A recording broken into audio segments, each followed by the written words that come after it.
zawsze tego mięsa było bardzo dużo w moim życiu, nie mogłam przed przeznaczeniem po prostu uciec. Czy wy macie jakąś własną hodowlę zwierząt, czy współpracujecie z polskimi hodowcami? Mówmy teraz o Polsce, bo rozumiem, że za granicą też współpracujecie i wybieracie te najlepsze hodowle, ale my mamy jakieś takie konkretne, fajne hodowle w Polsce? Czego Polacy szukają i czego potrzebują? Potrzebują na pewno bardzo dobrego produktu.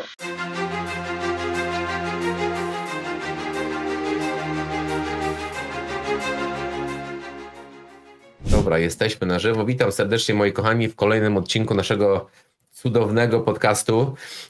Dziś naszym gościem jest Maria Woźniak, która jest z ogromnym sukcesem prowadzi marketing dwóch wyjątkowych marek, barbecue.pl oraz tendermeat.pl, o których oczywiście dzisiaj porozmawiamy.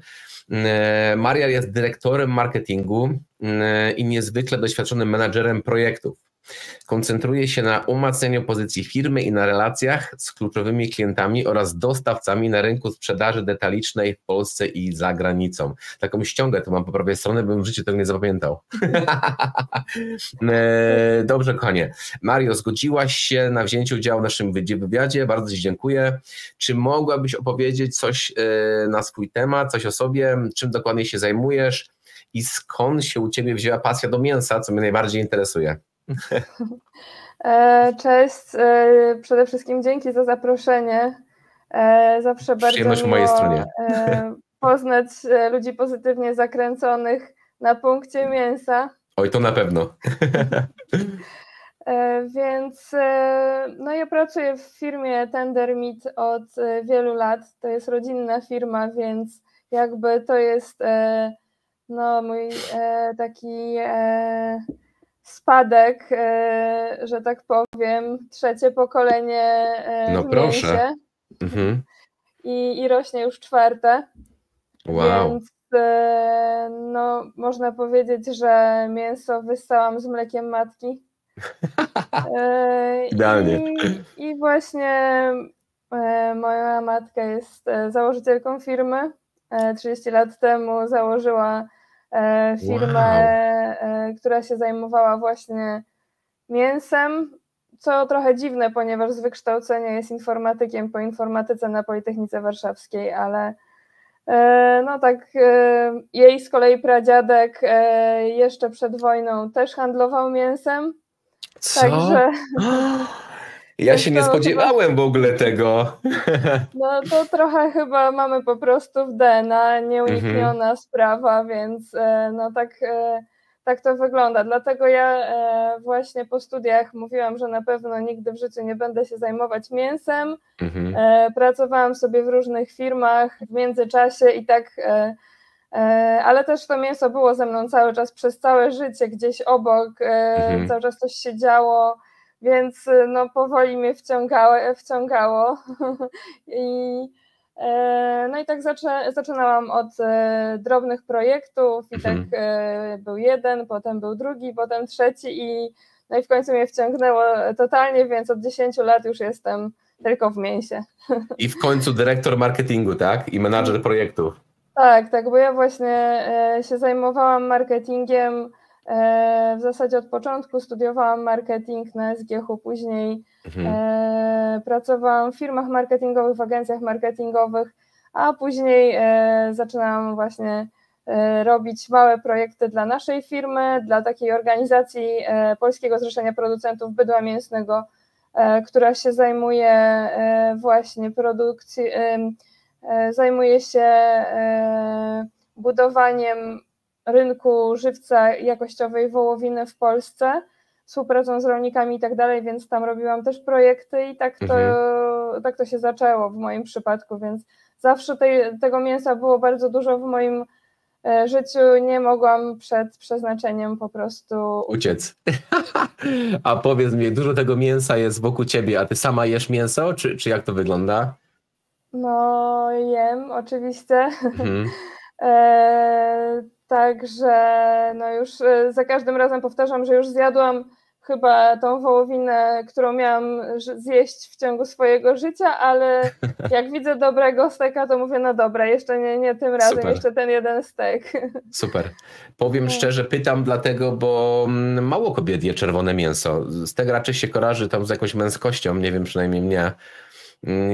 I no przeważnie jak jakieś spotkanie z kobietami, to nie dość, że nie ma mięsa, a to przeważnie jakieś makarony i warzywa są, nie?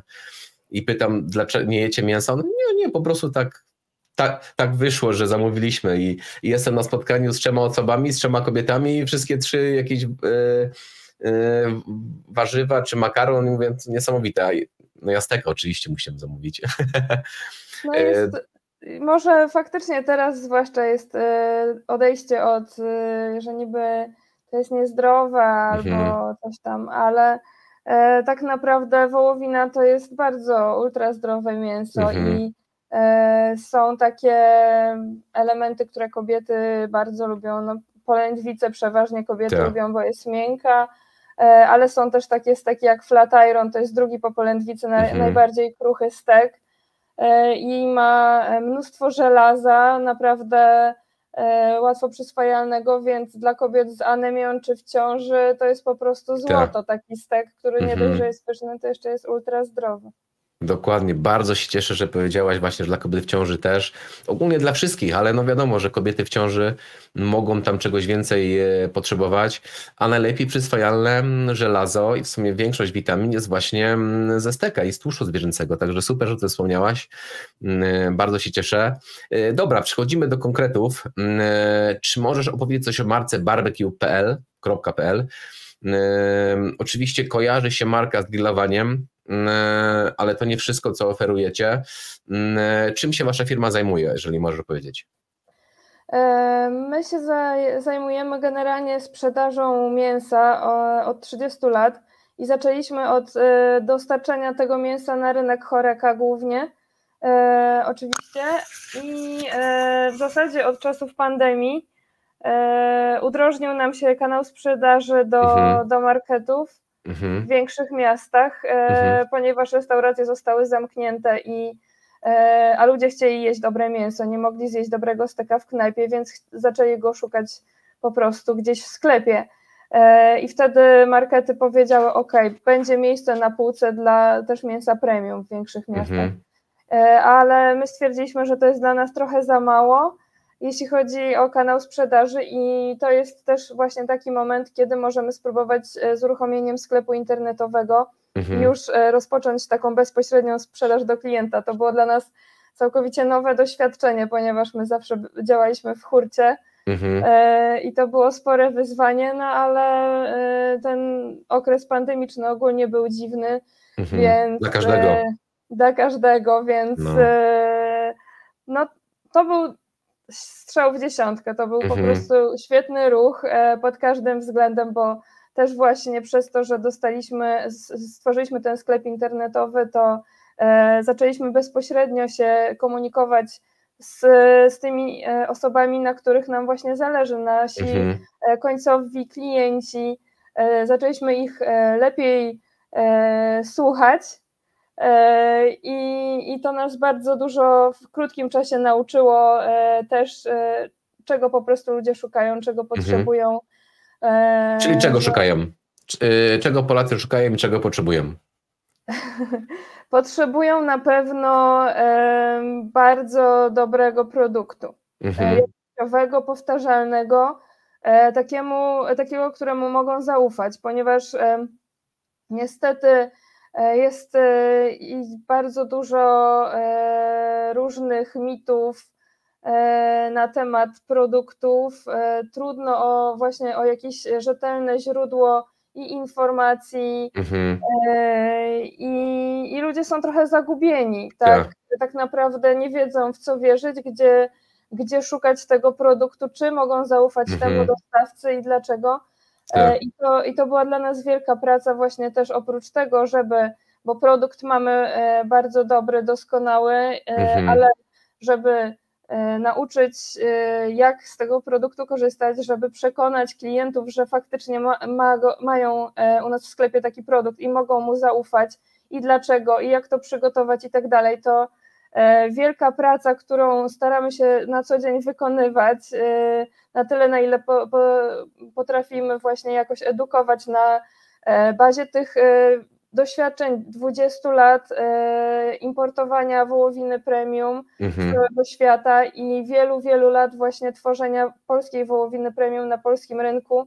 Także jest bardzo dużo doświadczenia, bardzo dużo wiedzy, ale niesamowite, no. Nie jest tak prosto to wszystko przekazać i jeszcze, żeby właśnie konsument nam w to wszystko uwierzył, żeby też czuł się po prostu pewnie i wiedział na 100%, że może temu zaufać. Jasne. Bardzo trudno zaufać, bo niestety większość firm nie tyle, że chce nas oszukać, co chce jak najwięcej zarobić. No i nie oszukujmy się, większość firm stawia na pieniądze niż na jakość i na zdrowie, bo komu tak naprawdę zależy na naszym zdrowiu? Nikomu. To znaczy, mi się wydaje, że to jest po prostu tak, że jeżeli jest produkt, który ma bardzo wysoką jakość, to on niestety będzie droższy i tak. Polacy moim zdaniem mają trochę taką mentalność, która wynika w ogóle z trudnych czasów, przez które przechodził nasz naród, że mamy tak wpojone, że ktoś właśnie chce nas oszukać, a my będziemy sprytniejsi i coś tam, nie damy się, znajdziemy sprytniejsze rozwiązanie, będziemy tak właśnie, nie chcą do końca uwierzyć w to, że z jakiegoś powodu Porsche kosztuje ileś tam, a powiedzmy jakiś inny samochód ileś tam. I to jest kwestia naprawdę jakości, bo to nie jest tak, że wszyscy na świecie są głupi i kupują drogie Porsche, bo nie są tacy sprytni, że nie potrafią znaleźć bitego 20-letniego Peugeota gdzieś tam, który jest tak samo świetny, a kosztuje 20 000 razy mniej.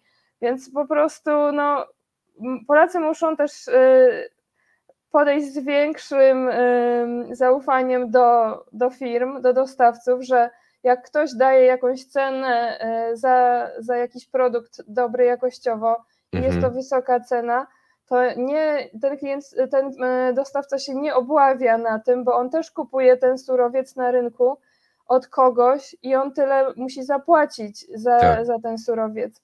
Więc oczywiście można znaleźć bardzo dobrą polską wołowinę w bardziej przystępnej cenie, ale też ten rynek się bardzo mocno zmienia i też już polscy producenci nauczyli się brać po prostu odpowiednią kwotę za swój produkt jakościowy. Więc to jest też dobre dla polskiego rynku, bo jeszcze kiedyś to było tak, że właśnie polska wołowina wyjeżdżała, ta lepsza, cała na zachód. Tak, słyszałem. Dlatego, że w Polsce na polskim rynku nie dało się za nią uzyskiwać takich pieniędzy, jak ona jest warta, tak? A po prostu to jest tak, że jeżeli chcemy mieć naprawdę dobry produkt, czyli musimy mieć bardzo dobrą genetykę bydła, to zakupienie takiego zarodka albo nasienia do inseminacji takiej wysokiej jakości, żeby dobre zwierzę, żeby dobry żywiec uzyskać, to jest wysoki koszt. Później hodujemy to zwierzę 2 lata, musimy przez te 2 lata inwestować w to zwierzę, żeby miało najlepsze warunki dobrostanu zapewnione, żeby miał najlepsze pasze, bo te pasze się przekładają na jakość mięsa i tak dalej. Więc koszt produkcji jest bardzo wysoki, jeżeli chcemy uzyskać na końcu wysokojakościowy produkt i stąd się bierze cena. Dlatego na przykład kurczaka, którego 3 tygodnie się hoduje i już jest gotowy, to jest coś innego niż 2-letnia troska o bardzo wymagające zwierzę, jakim jest bydło. Także to jest naprawdę dosyć, tak się o tym nie myśli, mięso to mięso, tak? Ale to tak do końca nie działa. Co jest jeszcze bardzo ważne, że jeżeli nie będziemy patrzeć na jakość produktów, które spożywamy, to i tak za to zapłacimy naszym zdrowiem, co będzie o wiele droższe. Ja na to tak patrzę, także patrzę długodystansowo, ponieważ ja widzę, ile ludzie wydają na leki. Teraz praktycznie się nie można dostać do lekarza, także bardzo dużo ludzi tak czy inaczej prywatnie chodzi, to też dużo kosztuje. Także ja myślę, że żeby po prostu myśleć przyszłościowo i myśleć o naszym zdrowiu, bo jeżeli nie zainwestujemy w to zdrowie teraz w miarę możliwości, no to tak czy inaczej będziemy te pieniądze wydawać w przyszłości na leki i na lekarzy. Tego się nie da uniknąć. Albo żyjemy zdrowo teraz, albo później za to płacimy tak czy inaczej. Te pieniądze i tak gdzieś pójdą. No ten rachunek za właśnie oszczędzanie na zdrowiu jest zazwyczaj bardzo wysoki. Jest bardzo wysoki, no dokładnie. Dobra, kochanie, powiedz mi, co wy macie u siebie w sklepie? Bo ja rozumiem, że barbecue.pl to jest nowa marka. Wy ją stworzyliście w czasach COVID-u. Ja to dobrze zrozumiałem? Tak, Czyli dokładnie. przedtem 30-letnie doświadczenie w marce tendermeat.pl. Zainwestowaliście właśnie w tą nową stronę, w nową firmę barbecue.pl, żeby dotrzeć do innego rodzaju konsumentów, prywatnych ludzi. Dobrze zrozumiałem. Dokładnie. Super. I udało się to w 100%. Zadowoleni. Bardzo się cieszę. Zawsze może być lepiej, prawda? Po to ten podcast robimy, prawda? Żeby więcej ludzi wam zaufało, żeby więcej osób weszło na waszą stronę i żeby więcej osób kupiło wasz produkt. Ja to tak widzę. Jasne. Dobra, czyli mówiliśmy o wołowinie, ale oczywiście przejrzałem stronę i tam nie tylko jest wołowina, jest dużo rodzajów mięsa. Co wy tam macie w tym asortymencie? Co przeciętny Polak może od was oczekiwać i po co może tam wejść? No oprócz wołowiny, która jest takim absolutnie naszym flagowcem i w tym się specjalizujemy od lat i to jest nasze ukochane mięso, to moje oferujemy to jeszcze mamy też bardzo fajną jagnięcinę, ponieważ to jest taki drugi produkt, w którym się wyspecjalizowaliśmy i bardzo osobiście też lubimy tą jagnięcinę. Oprócz tego mamy dziczyznę polską. Mamy wieprzowinę, głównie to jest wieprzowina z Hiszpanii, Iberico. Będziemy niedługo, może jeszcze Duroc dołączymy i myślimy o jakichś polskich takich rasach, które się fajnie otłuszczają. No i mamy także takie dziwne rzeczy jak mięsa egzotyczne, mamy drób premium, mamy wszelkiego rodzaju sosy, dodatki, suche raby i różne takie drobiazgi, które są przydatne do grillowania. No więc taki raczej mięso, raczej surowe, szeroko, ale zdecydowanie tylko bardzo wysoka jakość nas interesuje. A ja zauważyłem, jak przeglądałem waszą stronę, że drób premium to nie jest kurczak. Wy tam nie macie kurczaka. Mamy też. Małe kurczaczki. No właśnie, to nie jest normalny kurczak. Czyli macie kurczaki, dobrze, źle to ująłem, ale to nie są normalne, przeciętne kurczaki. Co to jest? To są takie mini kurczaczki, koguciki. One koguciki, o właśnie, to chciałem powiedzieć, no. I one są hodowane we Francji i w Hiszpanii w taki naturalny sposób, biegają sobie naprawdę na wolności, nie 10 minut dziennie, tylko cały czas. Dziobią sobie trawki, dziobią sobie też, mają pasze oczywiście naturalne, bez żadnych tam dziwnych dodatków. Wszystko jest bardzo prawilnie i naprawdę to jest takie mięso drobiowe, które pamiętamy właśnie, czy jak sobie na przykład kupimy gdzieś tam na wsi prawdziwego takiego kurczaka, który ma prawdziwe mięso, sprężyste, soczyste i bardzo aromatyczne, bo te wszystkie smaki są i z paszy i z tego, co sobie tam wydziobię na tym wybiegu, więc to jest bardzo, bardzo pełnowartościowe właśnie od strony i odżywczej i też właśnie smakowo w pełni satysfakcjonujące. Jasne, super. Zagraniczne mięso, czyli macie świnię z Hiszpanii. Dlaczego z Hiszpanii? Czemu ona się różni od tej polskiej, naszej świni? Bo rozumiem, że też mamy w Polsce hodowlę, aż tak się nie wdrażałem w to, ale na pewno chyba jakieś polskie świnie są. Tutaj tak podobnie jak przy wołowinie to działa w ten sposób, że po prostu pewne rasy mają predyspozycje określone. Tutaj tak samo jak w przypadku wołowiny, te najbardziej pożądane, no to są rasy, które mają tendencję do ładnego tłuszczania. No, a to jest bardzo ważne, tak? Tak, ten tłuszcz daje i w jednym, i w drugim przypadku właśnie soczystość, kruchość i smakowitość tego mięsa. I na przykład takie rasy właśnie, które w przypadku wieprzowiny są idealne do tego, to hiszpańskie Iberico, rasa takich czarnych świń. One są świetne do tego. Z tego się robi właśnie te ich sławne hamony i tak dalej. Hamon, tak, kojarzę. No. I jest też taka rasa Duroc, ona ma trochę mniej, powiedzmy, mniejszy potencjał, ale też jest bardzo okej. Jeżeli chodzi o Węgry, to taką rasą to jest Mangalica, bardzo też zbliżona, jeżeli chodzi o takie możliwości do tego Iberico. I my w Polsce też zaczęliśmy już rozwijać te rasy, które są bardzo fajne. Na razie te hodowle są dosyć małe, ale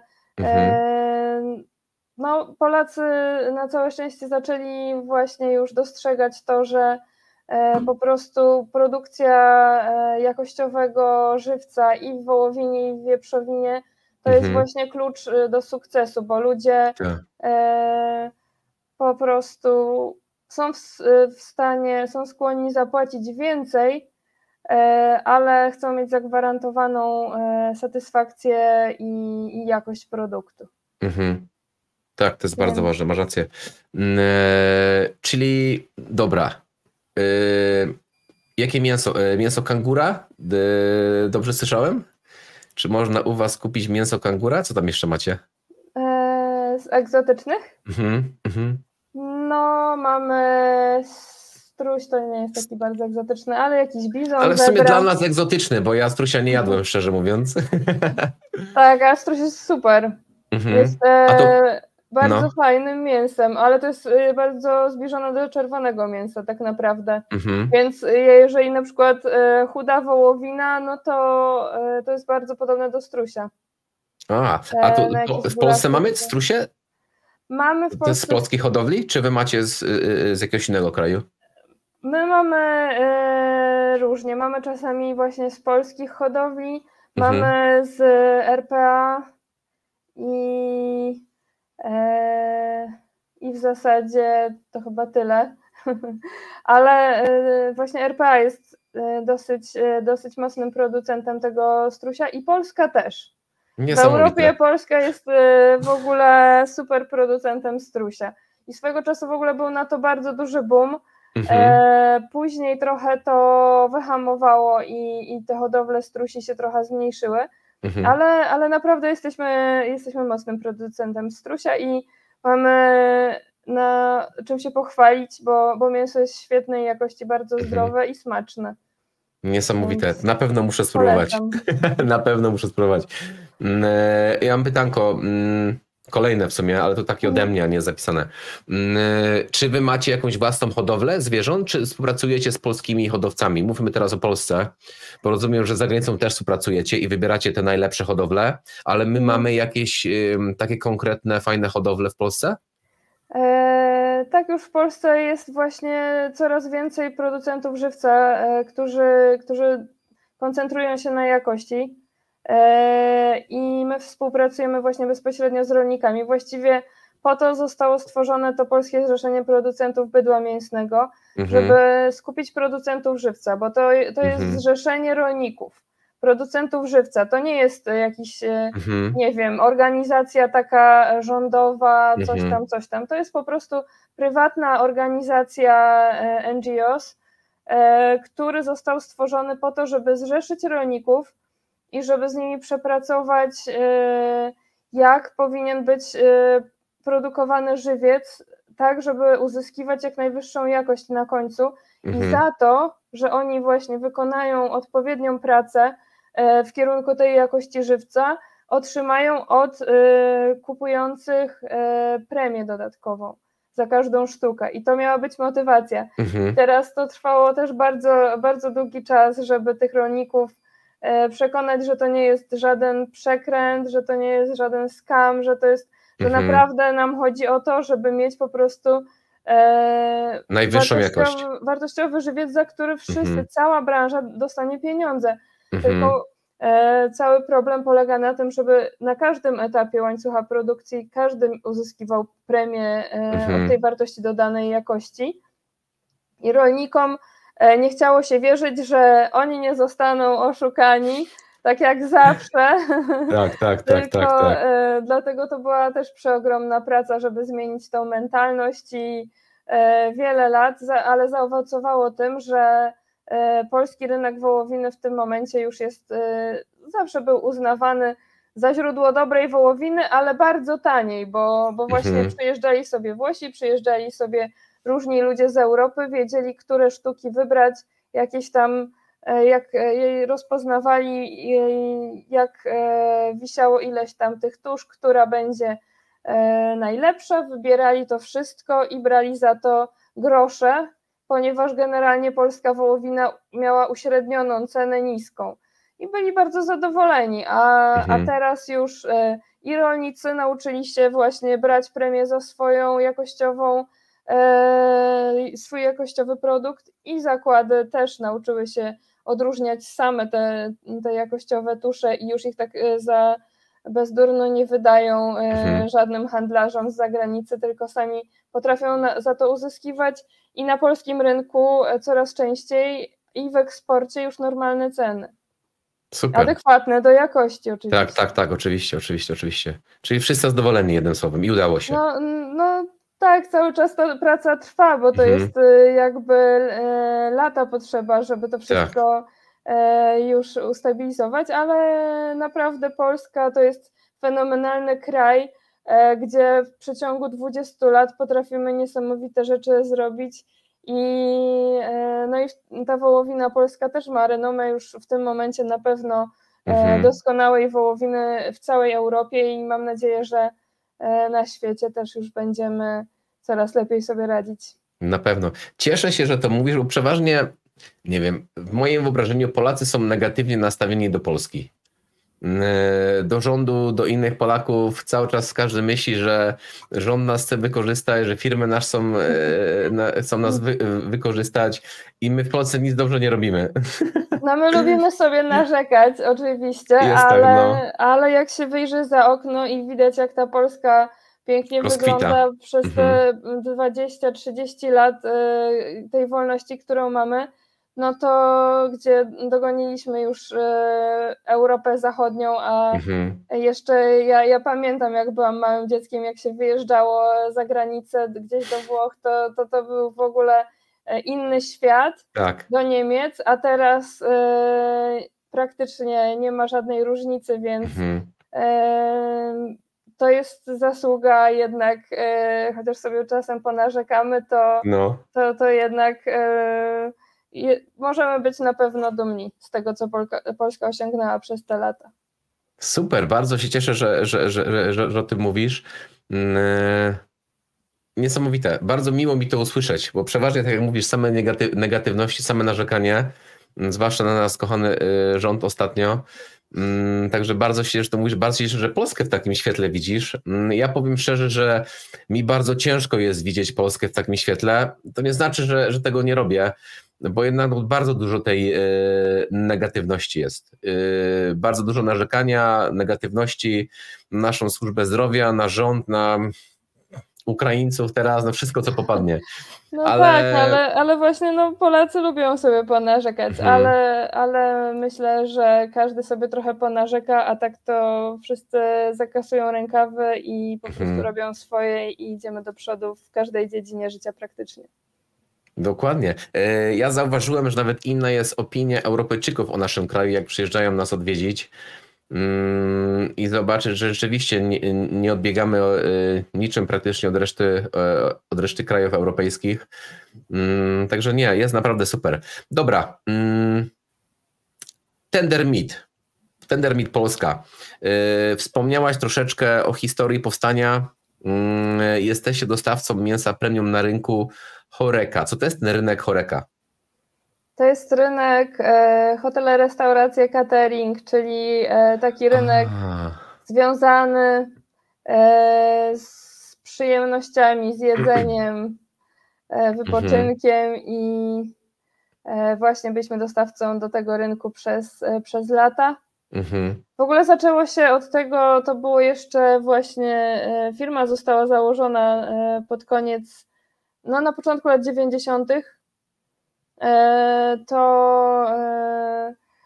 Ta firma jeszcze się nazywała inaczej, bo na początku się nazywała Elkopol, Elektronika i Komputery, ponieważ właśnie założyła ją moja mama ze swoim partnerem, z którym razem studiowali informatykę na tej Politechnice, więc niesamowite. Handlowali częściami do komputerów.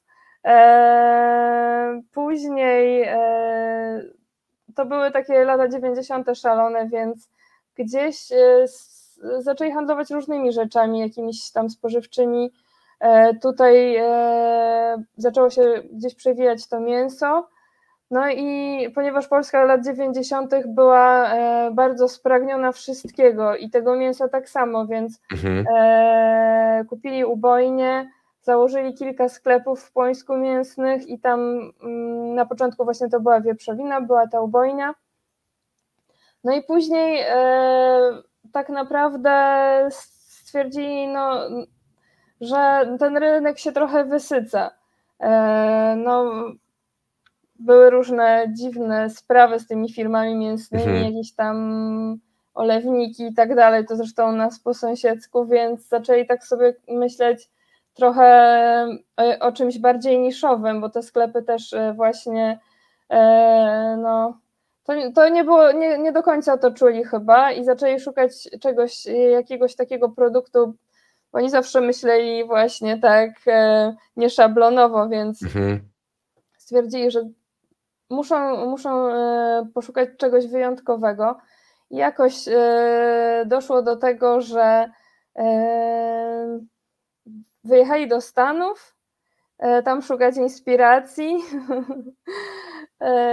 i faktycznie zarazili się tym sposobem myślenia amerykańskim, właśnie American Dream i tam te przestrzenie, ci kowboje, tam w ogóle barbecue i ta sztuka właśnie grillowania i tak dalej, to jest taka właśnie dziedzictwo tak naprawdę, no bo oni nie mają tak długiej historii, więc oni się wzięli z tych pionierów, z tych takich odważnych przedsiębiorców, szalonych, którzy gdzieś tam przepędzają te dzikie stada po prerii. No i to ma taki swój specyficzny bardzo klimat, oni się w to całkowicie wciągnęli, poza tym z jednej strony to, z drugiej strony jeszcze w ogóle zaczęli jeść tą wołowinę, która była zupełnie niepodobna do niczego, co można było znaleźć na polskim rynku wcześniej, więc popłynęli, zakochali się totalnie w tej amerykańskiej wołowinie.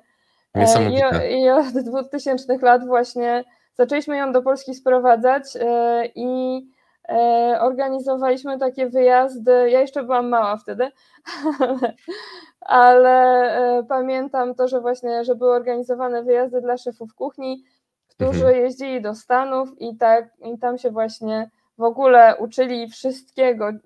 Ci ludzie, którzy dzisiaj są takimi, powiedzmy, wyjadaczami w mięsie, takimi polskimi właśnie autorytetami w tej dziedzinie, to większość z nich to właśnie była na tych wyjazdach w Stanach z nami. Ale historia. No i tam się wszyscy tego uczyliśmy, tam się tym zaraziliśmy i od tamtej pory w zasadzie to już po prostu poszło bardzo, bardzo dynamicznie, no bo pojawił się taki produkt na polskim rynku, w zasadzie nie mieliśmy żadnej konkurencji i to był hit, chociaż ta polska wołowina była, nie wiem, 50 razy tańsza niż amerykańska, to jednak już te hotele, Marrioty i tak dalej, jednak przyjeżdżali goście z zagranicy, bo zaczęło się od hoteli właśnie, oni musieli mieć ten produkt i tak to się rozlewało powoli na inne mięsa, no bo jeżeli mamy Stany, no to jeszcze z innych krajów i później się, że tak powiem, do Unii wkroczyliśmy staliśmy się członkiem Unii Europejskiej, a to był Tak. taki czas, kiedy Unia no, prowadziła jakąś swoją politykę taką ochrony naszego rynku tutaj europejskiego i właśnie tam sobie targowali się różne rzeczy z Amerykanami. No i został zamknięty rynek tak na jakiś czas na tą amerykańską wołowinę, co z kolei nas popchnęło do tego, żeby jeszcze rozszerzyć asortyment na różne mięso z różnych części świata i wtedy właśnie była Australia, różne kraje Europy, Anglia tutaj jest liderem produkcji, czy Irlandia, więc to wszystko już tak zaczęło się żyć własnym życiem. Poza tym to, że właśnie jakby nas odcięli od tej amerykańskiej wołowiny, mówimy, kurde, no dlaczego Amerykanie mogą robić u siebie taką dobrą wołowinę jakościową, a my w Polsce nie? No. Trochę tam się udało ich podpatrzeć, potem się pojechaliśmy uczyć od Australijczyków i ich przywieźliśmy zresztą do Polski. Był taki Australijczyk Rod Polkinghorne, który z kolei musiał postawić z gruzów australijską wołowinę po kryzysie choroby szalonych krów, gdzie to właśnie w latach 90. oni byli wielkim producentem tej wołowiny i po chorobie szalonych krów rynek im spadł po prostu o 90% i oni się złapali za głowę, że jest masakra i Rod jest naukowcem i go powołali do takiej organizacji Meat Standard Australia i mówią, słuchaj, musimy coś zrobić, żeby odbudować zaufanie konsumentów do tego produktu. Więc to były też lata budowania systemu jakości wołowiny w Australii. I te doświadczenia właśnie australijskie, Rod przyjechał tutaj do nas, do Polski, do Europy i to było już po założeniu zrzeszenia. No bo właśnie tak, sekwencja była taka, że zrzeszenie powstało po to, żeby nauczyć polskich producentów żywca, ale też zakłady i w ogóle wszystkich uczestników łańcucha produkcji, bo każdy jest naprawdę ważny. Oczywiście kluczowy jest żywiec, bo jak się ma zły żywiec, to już żaden zakład ani nic dalej się z tym nic nie zrobi, więc żywiec to jest absolutny klucz, priorytet i tak dalej, ale najcudowniejszy, najwspanialszy żywiec może być dalej popsuty, tak? Nie może być kiepski w zakładzie naprawiony, ale świetny może być zniszczony dalej na kolejnych etapach łańcucha produkcji. Dlatego to było dla nas bardzo ważne, żeby oprócz tego, że w zrzeszeniu byli zrzeszeni ci producenci żywca, to powstał taki duży projekt zresztą z SGGW i z Uniwersytetem Warmińsko-Mazurskim ProOptiBeef. I tam korzystaliśmy z doświadczenia właśnie Australijczyków. Rod był jednym z głównych właśnie naukowców zaangażowanych w to, żeby przygotować standardy jakości produkcji jakościowej wołowiny w Polsce. No ale też korzystaliśmy właśnie też z doświadczenia na przykład Szkotów, Brytyjczyków, Francuzów, bo ten projekt był dosyć szeroko właśnie zakrojony na taką współpracę międzynarodową, żeby już nie wyważać otwartych drzwi, tylko żeby korzystać z doświadczeń tych, którzy już tą ścieżkę po prostu przeszli, a my tylko musieliśmy ją adoptować do polskich warunków, do polskiej struktury rolnictwa, która też jest inna i pracować właśnie z zakładami i tak dalej, także to jest bardzo długa historia. Niesamowita, naprawdę. Ja mam gęsią skórkę, bardzo miło o tym słuchać. W ogóle prawdziwy American Dream, jak to się nazywa? No trochę tak, ale właśnie to po prostu wynika z tego, że to dużo osób, które się naprawdę wkręciły, dużo osób z pasją wzięło w tym udział i chyba dlatego to się udało. Bo właśnie ludzie muszą w coś wierzyć. My wierzyliśmy w to, że to ma sens i dzisiaj widać, że jest. Są tego rezultaty. Że jest chyba okej. Nie no, na pewno. No, ja jestem pod naprawdę dużym wrażeniem. Ja dużo was czytałem przed tym wywiadem, ale po prostu ta historia to gęsią skórkę mam, naprawdę. Jakbym jakiś amerykański film oglądał, dokumentalny, o jakimś założycielu KFC albo coś takiego. No my trochę w mniejszej skali, ale... Ale nic nie wiadomo, wszystko przed nami. Wiesz, ja robię wszystko, co mogę, żeby ludzie się nie bali mięsa. Żeby nie kojarzyli mięsa z chorobami serca, żeby nie kojarzyli mięsa i tłuszczu zwierzęcego z zatorem żył, z cholesterolem. Robię wszystko, co mogę. My jeszcze, powiem szczerze, że raczkujemy. Jesteśmy w bardzo początkowej fazie rozwoju. Wiadomo, w Ameryce, w Australii, w Irlandii, w Anglii no jest inaczej. Ja mieszkałem w Anglii 18 lat, no to tam steki są na początku dziennym i ludzie jedzą steki. I ludzie nie umierają na zawały. Nie, jakoś wszyscy żyją. No.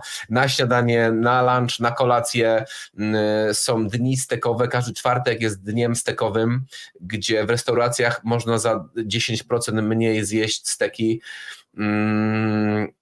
Także przykładowo w każdy czwartek, czy poniedziałki, już nie pamiętam. Monday był steak day, a czwartki... Wiem, że piątek był dzień rybny, ale poniedziałki, całkiem możliwe, że poniedziałki, już nie pamiętam, 2 lata nie jestem w Anglii, ale był taki dzień w tygodniu, prawdopodobnie poniedziałek, gdzie cały kraj jadł steki. I później znowu jest roast dinner, czyli cały świat je wołowinę, roast, czyli w piekarniku, pieczoną w piekarniku, cały świat, cała Anglia, no i Irlandia też w sumie, wszyscy jedzą mięso. I to jest podstawą i wszyscy kochają to mięso, nie ma żadnych przeciwwskazań, a u nas to raczkuje jeszcze. Powiem szczerze, mogę porównać te dwa kraje. No i w Stanach to samo. Oni są zakochani w wołowinie, zakochani w Teksasie, w barbecue, w tym wszystkim. Sama o tym wspomniałaś, że oni tym żyją. I po prostu u nas to raczkuje, ale myślę, że bardzo szybko możemy ich nadgonić i ja zrobię wszystko co mogę, żeby zachęcać ludzi, że można jeść steka na śniadanie i nic się nie stanie. Spokojnie, mój piesek też zaraz będzie hałas pewnie robił. Chodź. Niech się przywita. Bo on właśnie czasami mu się coś przewidzi i musi bronić, pilnować domu. No super. Mój piesek też, tylko akurat go wyprowadziłem przed naszym spotkaniem na długi spacer i śpi teraz, jest nieprzytomny, bo bardzo mu gorąco jeszcze jest. No to ja mogłam też to samo zrobić, nie pomyślałam. No, ale na pewno zaraz przybiegnie i się położy z tyłu na kanapę. Także spokojnie. Super. A co to jest za rasa? To harcik. A, harcik. A to jest suczka czy piesek? Piesek. Piesek. Ile ma? Już 5 lat. Wow, mój ma 1,5 roku dopiero. No, to młodziutki szczeniaczek. Tak, moje dziecko kochane. Dobra, wspominałaś o wyjątkowej smaczne wołowinie. I teraz tak, produkujecie właśnie tą wyjątkowo smaczną wołowinę tender beef. Tak. Co to jest to tender beef? Czy możesz o tym coś więcej opowiedzieć? I co to jest selekcjonowana wołowina? Ponieważ znając... No, ja nawet dokładnie nie potrafię wypowiedzieć, co jest ta selekcjonowana wołowina. Wiem, jaka jest różnica pomiędzy wołowiną marketową, wołowiną mleczną, a wołowiną stekową, ale chciałbym to właśnie od Ciebie usłyszeć, czego Polacy mogą oczekiwać po takiej selekcjonowanej wołowinie. Właśnie tutaj, jeżeli chodzi o selekcję wołowiny, no to może to być w dwojaki sposób przebiegać. My selekcjonujemy pod swoją produkcję żywiec. Mamy rolników, z którymi już pracujemy właśnie od wielu lat i oni też już wiedzą nawet po swoim bydle, jak to bydło, że tak powiem, jak dana sztuka się wybije, czyli jakie będzie miała parametry tej jakości tuszy po wybiciu. No i właśnie odbieramy sztuki z konkretnych gospodarstw i rozbieramy je w zakładzie, porcjujemy i to jest jedna selekcja, czyli taka po prostu od A do Z, od pola dokładnie do sprzedaży. A drugi rodzaj selekcji to jest taki, że po prostu współpracujemy też z różnymi zakładami i mamy w tych zakładach, kontraktujemy sobie też już wyselekcjonowane mięso pod kątem naszego zapotrzebowania, właśnie na przykład młode jałówki, czyli dla nas jest kryterium, żeby to było młode bydło i żeby to była konkretnie jałówka, ponieważ uważamy, że takie mięso jest naprawdę bardzo dobre. To jest niesprawiedliwe, ale kobiety mają tendencję do otłuszczania się. I to jest całkowicie nie fair, ale tak jest. No i też są. Bo macie więcej estrogenu od nas, dlatego jesteście bardziej przyjazne kobiece, także no po prostu tak to jest chyba. No więc przy wołowinie akurat to jest plus, ale nie dla samej jałówki. No i jeszcze one też są spokojniejsze trochę niż byczki, więc mniej biegają po tych polach, też te mięśnie nie są takie zbite, są po prostu bardziej delikatne, jeśli chodzi o strukturę mięsa, mięśni. No i po prostu ponieważ tender to jest takie nasze hasło przewodnie, love meat tender. Lubimy, żeby było od Elvisa delikatne. Troszeczkę się wzięło, tak? Love meat tender. Żeby to było kruche, żeby to było delikatne, no to jednak ta jałówka marmurkowa to jest taki nasz, powiedzmy, naszym zdaniem najlepszy produkt pod kątem właśnie tych parametrów. No i też wśród tych jałówek też sobie dodatkowo wprowadzamy dodatkową selekcję na bardziej marmurkowe i mniej marmurkowe. Więc jeszcze z tej selekcji sobie przeprowadzamy wewnętrznie dodatkową selekcję. I analogicznie z innymi mięsami, bo też dla nas zawsze to jest ważne, żeby po prostu był produkt wysokiej jakości, bo my tak się pozycjonujemy na rynku i nie możemy sobie pozwolić na jakieś fuszerki, bo to stracicie zaufanych klientów. Właśnie. I dlatego to jest dla nas bardzo kluczowy temat, właśnie ta selekcja dodatkowa. Z polską wołowiną jest trochę tak, że tutaj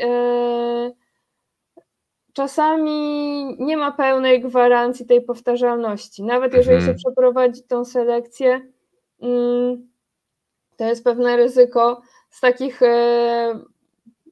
to już nie chcę wchodzić w szczegóły, ale to jest kwestia na przykład procesu wychładzania w chłodniach, nie wiem, rozmieszczenia wiatraków w chłodniach, czyli na przykład tusze wiszą sobie w chłodni, no i te, jeżeli to jest źle zorganizowane, to jeżeli te tusze, które są pod wiatrakach, za bardzo się wychłodzą, to wtedy następuje taki skurcz chłodniczy i to polega na tym, tak jak nam jest zimno, że się kulimy, tak? Mięśnie włókna nam się obkurczają. I ta wada właśnie tego skurczu chłodniczego polega na tym, że właśnie jak on się tak za bardzo, ta tusza za szybko się wychłodzi, bo ona się powinna wychładzać, ale powinna się wychładzać w pewnym takim zrównoważonym środowisku, w odpowiednich warunkach. Ta temperatura stopniowo powinna skokowo spadać. Natomiast jak tutaj jest poddane bardzo takiemu agresywnemu wychłodzeniu, to mięso jest popsute, a tego nie da się stwierdzić organoleptycznie w żaden sposób, bo mięso jest ładne, jest różowe, jest marmurkowe, jest z młodego bydła, teoretycznie wszystko się zgadza. Trzeba by było wziąć wycinek i pod mikroskop dopiero podłożyć, żeby zobaczyć, czy nie jest skurczone włókno mięśnia, tak? Czyli no, jest takie ryzyko, że ta powtarzalność może nie występować w tej polskiej wołowinie i dlatego też my bardzo kochamy polską wołowinę i uważamy, że to jest wspaniała, najcudowniejsza wołowina na świecie oczywiście, ale tak jak mamy na przykład właśnie australijską wołowinę, mamy amerykańską wołowinę, mamy japońską wołowinę, tam ta precyzja jest zagwarantowana na 100% i mamy jak w fabryce śrubek 1:1. Jeżeli oni mówią, że ten kawałek jest o określonej klasy w klasyfikacji ich jakości, to on na 100% będzie, nie wiem, no może 1 na 1000 się okazać, że niesamowite. Jest, ale właśnie ta powtarzalność to jest jakby clue programu, tak? I to właśnie, że ta polska wołowina jeszcze bywa, że są popełniane jakieś tam drobne błędy i ta powtarzalność nie jest jeszcze tak wysoka, jak my byśmy się spodziewali, żeby już powiedzieć, że 100 na 100 to będzie hit, tak? Porównywalnie do innych krajów. Tak, my jesteśmy sami, ale oczywiście polska wołowina jakościowo jest naprawdę cudowna i jak już jest wszystko dobrze, no to jest genialnie, ale na przykład czasami sami się na tym łapiemy, że wszystko jest świetnie, wygląda fenomenalnie kawałek naprawdę i bierzemy go na grilla i jesteśmy zdziwieni, że kurde, no to jest niemożliwe, żeby tak było. Oczywiście to są sporadyczne przypadki, ale się zdarzają, tak? A chodzi o to, żeby się nie zdarzały, bo jednak klienci mają, powiedzmy, jeszcze jak ktoś powiedzmy dużo grilluje i dużo sobie kupuje i ma doświadczenie, no to super. Ale przeważnie jest tak, że klient ma jednego strzała i jak jeszcze zapłaci więcej i jak nie ma satysfakcji, to każdy scenariusz jest zły. Albo myśli, że w ogóle wołowina jest niedobra i nie będzie za to w życiu tyle płacił, ani tego kupował, bo to się nie nadaje do niczego. Albo dwa, w ogóle myśli sobie, nie, no jestem kiepskim kucharzem, tylko będę chodził do restauracji, bo ta wołowina jest taka trudna. Ale jedno i drugie stwierdzenie jest po prostu błędne, bo wołowina wysokiej jakości dobra naprawdę jest prosta w przygotowaniu i trzeba właśnie naprawdę się postarać, żeby ją schrzanić, że tak powiem. No i tak naprawdę jeśli jest dobrej jakości wołowina, to ona nie jest dobra, ona jest po prostu pyszna, więc naprawdę to... Soczysta i delikatna. Tak, to, że właśnie dużo Polaków, czy na przykład kobiet mówi, że ja to nie lubię tej wołowiny, bo ta wołowina to jest taka i tak dalej. Ale to jest właśnie dlatego, że nam się kojarzy jeszcze, przynajmniej moje pokolenie z dzieciństwa, gdzie ta wołowina to były dwa rodzaje wołowiny w sklepie, coś tam na rosół i na bitki, czy coś takiego. I w ogóle jakby, jak ktoś jest wielkim, bitki są okej, ale nie mam nic do bitek i gulasze są świetne i wszystko, i rosołek jest pyszny, ale to się ma nijak do takiej wołowiny właśnie stekowej, jakościowej, która jest zupełnie fantastyczną rzeczą i dla kobiet, i dla mężczyzn, i dla dzieci, i dla starych, i dla młodych, w zasadzie dla każdego, tak? Jasne. No i chcemy, żeby to się zmieniało, żeby ludzie próbowali tej dobrej wołowiny i żeby się przekonali, okej, ona jest prosta, okej, ona jest pyszna. Powiem tak, ja spędzam w kuchni maksymalnie 10, nie mniej, 5-6 minut dziennie, bo ja lubię steka takiego medium rare albo nawet rare i to jest 2-3 minuty na jednej stronie, obracam, drugie 2-3 minuty, wrzucam masła, obracam jeszcze z 2-3 razy i kładę go na deskę.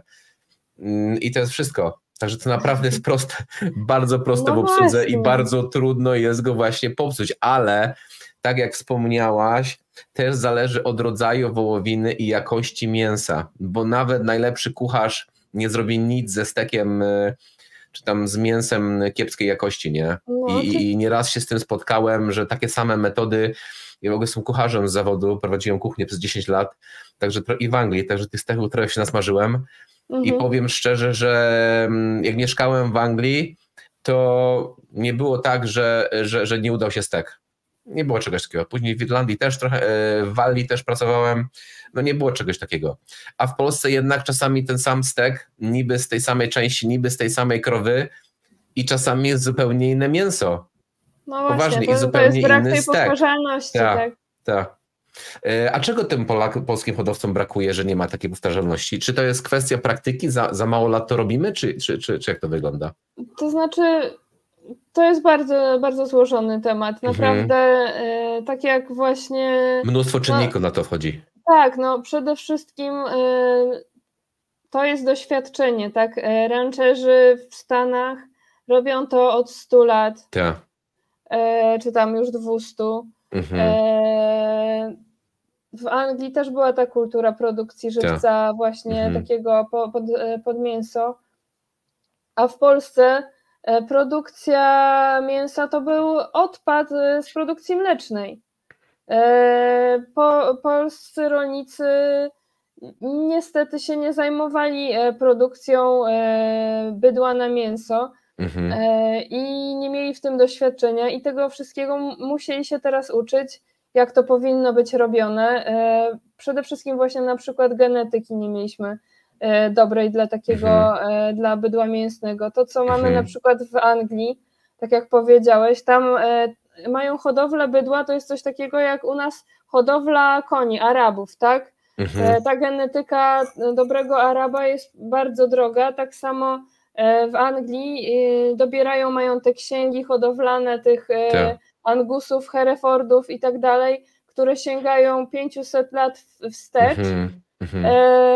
I oni wybierają sobie co roku tego Champion Bulla jakiegoś tam, którego nasienie jest warte po prostu jakieś gigantyczne pieniądze. I faktycznie oni o to dbają, o tą genetykę bardzo. To jest dla nich kapitał. I w Polsce czegoś takiego kompletnie nie ma. Więc oczywiście już polscy hodowcy wiedzą, że jakieś tam rasy mają lepsze predyspozycje, jakieś gorsze, ale swojego czasu na przykład jak w ogóle gdzieś tam coś usłyszeli, że dobra, musi być bydło mięsne, no to będziemy limuzeny robić, bo to jest limuzę, to jest rasa mięsna, świetnie, to jest najgorsza rasa moim osobiście zdaniem na mięso, a Francuzi jak usłyszeli, że Polacy będą od nich kupować tą genetykę na te limuzeny, które się do niczego nie nadają, no to w ogóle byli przeszczęśliwi i wszyscy sprzedawali to wspaniałe nasienie do tej Polski, były zakładane stada tych limuzenów na to mięso, gdzie w ogóle no jakby dla mnie to ja bym postawiła na końcu w rasach mięsnych limuzę do jakościowej wołowiny, ale porosły jak grzyby po deszczu w Polsce te stada limuzę. Teraz już właśnie jest coraz więcej budowanych stad, takich powiedzmy, to nie musi być czysta rasa. W Anglii też nie ma takich przerasowionych tych stad, bo wiadomo, przerasowione bydło, no to tak jak przerasowione pieski, choroby i tak dalej. Dlatego ten miks genetyczny musi być i bardzo dobrze się sprawdzają krzyżówki ras mięsnych, nawet krzyżówki ras mięsnych z mlecznymi HF-ami bardzo piękne dają uzyski, więc to wszystko jest dosyć złożony temat, ale przez to, że właśnie tak naprawdę to jest trochę loteria genetyczna jasne. U nas i właśnie i ten już sobie tam stworzył kilka sztuk fajnych, trochę je tam miesza, ale gdzieś tam jakąś domieszkę jeszcze skądś i tak dalej. Więc to, żeby zbudować takie naprawdę właśnie księgi, gdzie to będzie już po prostu przewidywalny, że tak powiem, efekt końcowy, no to nam potrzeba kilkudziesięciu lat, żeby naprawdę już zbudować taką konkretną bazę nawet tych osobników, gdzie będzie można już to robić z taką większym prawdopodobieństwem sukcesu, tak? No bo jednak biologia to biologia, nigdy na 100% nie zagwarantujemy.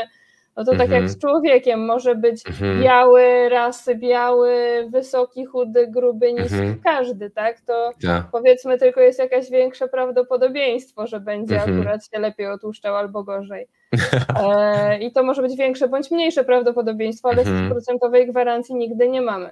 No i tak to ta genetyka, to jest jedna rzecz, która jakby powoduje to, że tak do końca na 100% nie możemy powiedzieć, jak to będzie. Druga sprawa to jest to, że każdy rolnik ma jakiś swój, że tak powiem, schemat żywienia na przykład. Jakie pasze, oczywiście każdy tam ma najczęściej coś w swoim gospodarstwie, co wykorzystuje do tego żywienia, jakieś dodatki, na przykład kiedyś mieliśmy takie wspaniałe bydło, gdzie facet hodował dynie. I w zasadzie te dynie, tam to co mu zostawało, to uzupełniał tą paszę o te dynie i te zwierzęta właśnie jadły tą dynię, to coś właśnie na zasadzie tego amerykańskiego z tą kukurydzą słodką. I one po prostu też pięknie się otłuszczały, mięso miały niesamowicie pyszne, właśnie takie słodkawe, no naprawdę fantastyczne i w zasadzie nie wiedzieliśmy z jakiego powodu on ma takie świetne to mięso, takie po prostu aż wow, i się potem okazało, że on dokarmia tymi dyniami. Z kolei inny facet dokarmiał cebulą i to miało wręcz odwrotny efekt, jeżeli chodzi o walory smakowe. Także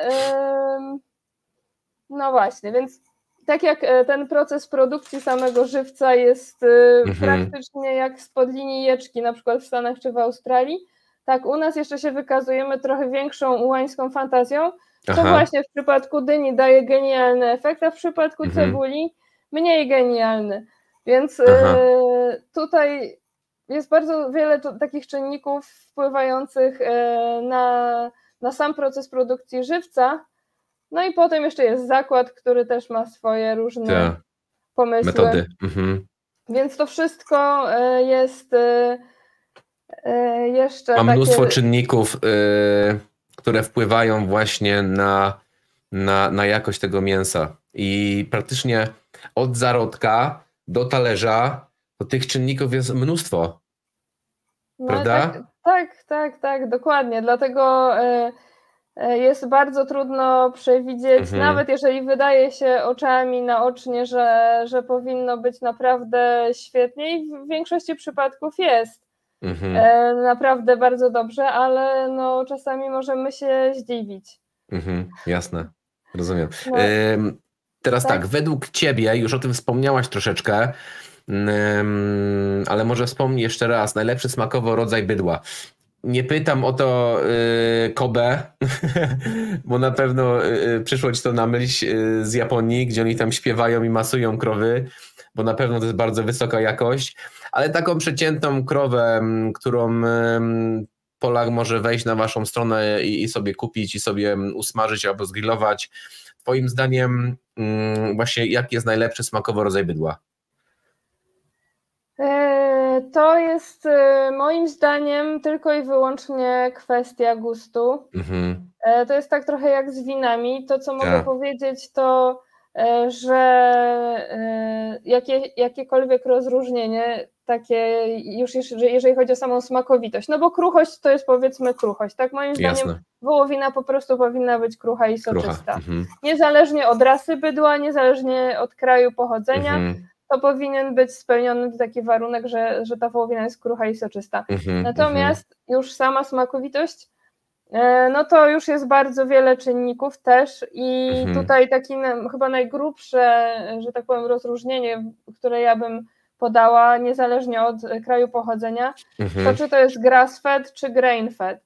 Grass-fed to jest, że mamy bydło karmione całe życie tylko na trawie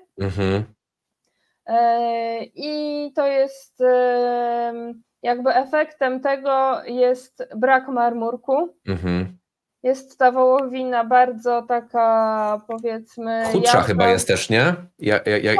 Jak samą trawą. Dlatego, że po prostu no, to trawa to jest nie tak wysoko energetyczne źródło pożywienia i co absolutnie nie przeszkadza w tym, żeby to było soczyste i kruche mięso. Właśnie, jasne. Bo teraz jest dużo tak, wszyscy mówią, o Boże, musi być ten marmurek. Nie, ale tak nie jest. No. I właśnie tak nie jest. Oczywiście to jest pewne uproszczenie, tak, bo też marmurek to jest jeden z parametrów, ale może być bardzo marmurkowe mięso ze starej krowy i jak się tego porządnie nie wysezonuje jakoś na sucho czy coś, to w ogóle i tak nie ma o czym mówić. Może być właśnie bardzo marmurkowe mięso, które nie daje żadnej gwarancji kruchości. Także te grass-fedziki są bez marmurku, a mogą być bardzo pyszne i delikatne pod warunkiem, że są z młodego bydła. Jadłem nieraz i powiem, że dużo hodowców w Anglii się szczyci tym, że nie dokarmiają ich zbożami pod koniec, bo przeważnie jest tak...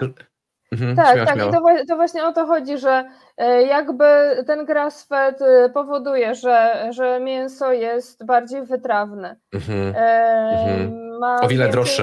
O wiele droższe jest. Właśnie grain-fed jest droższy.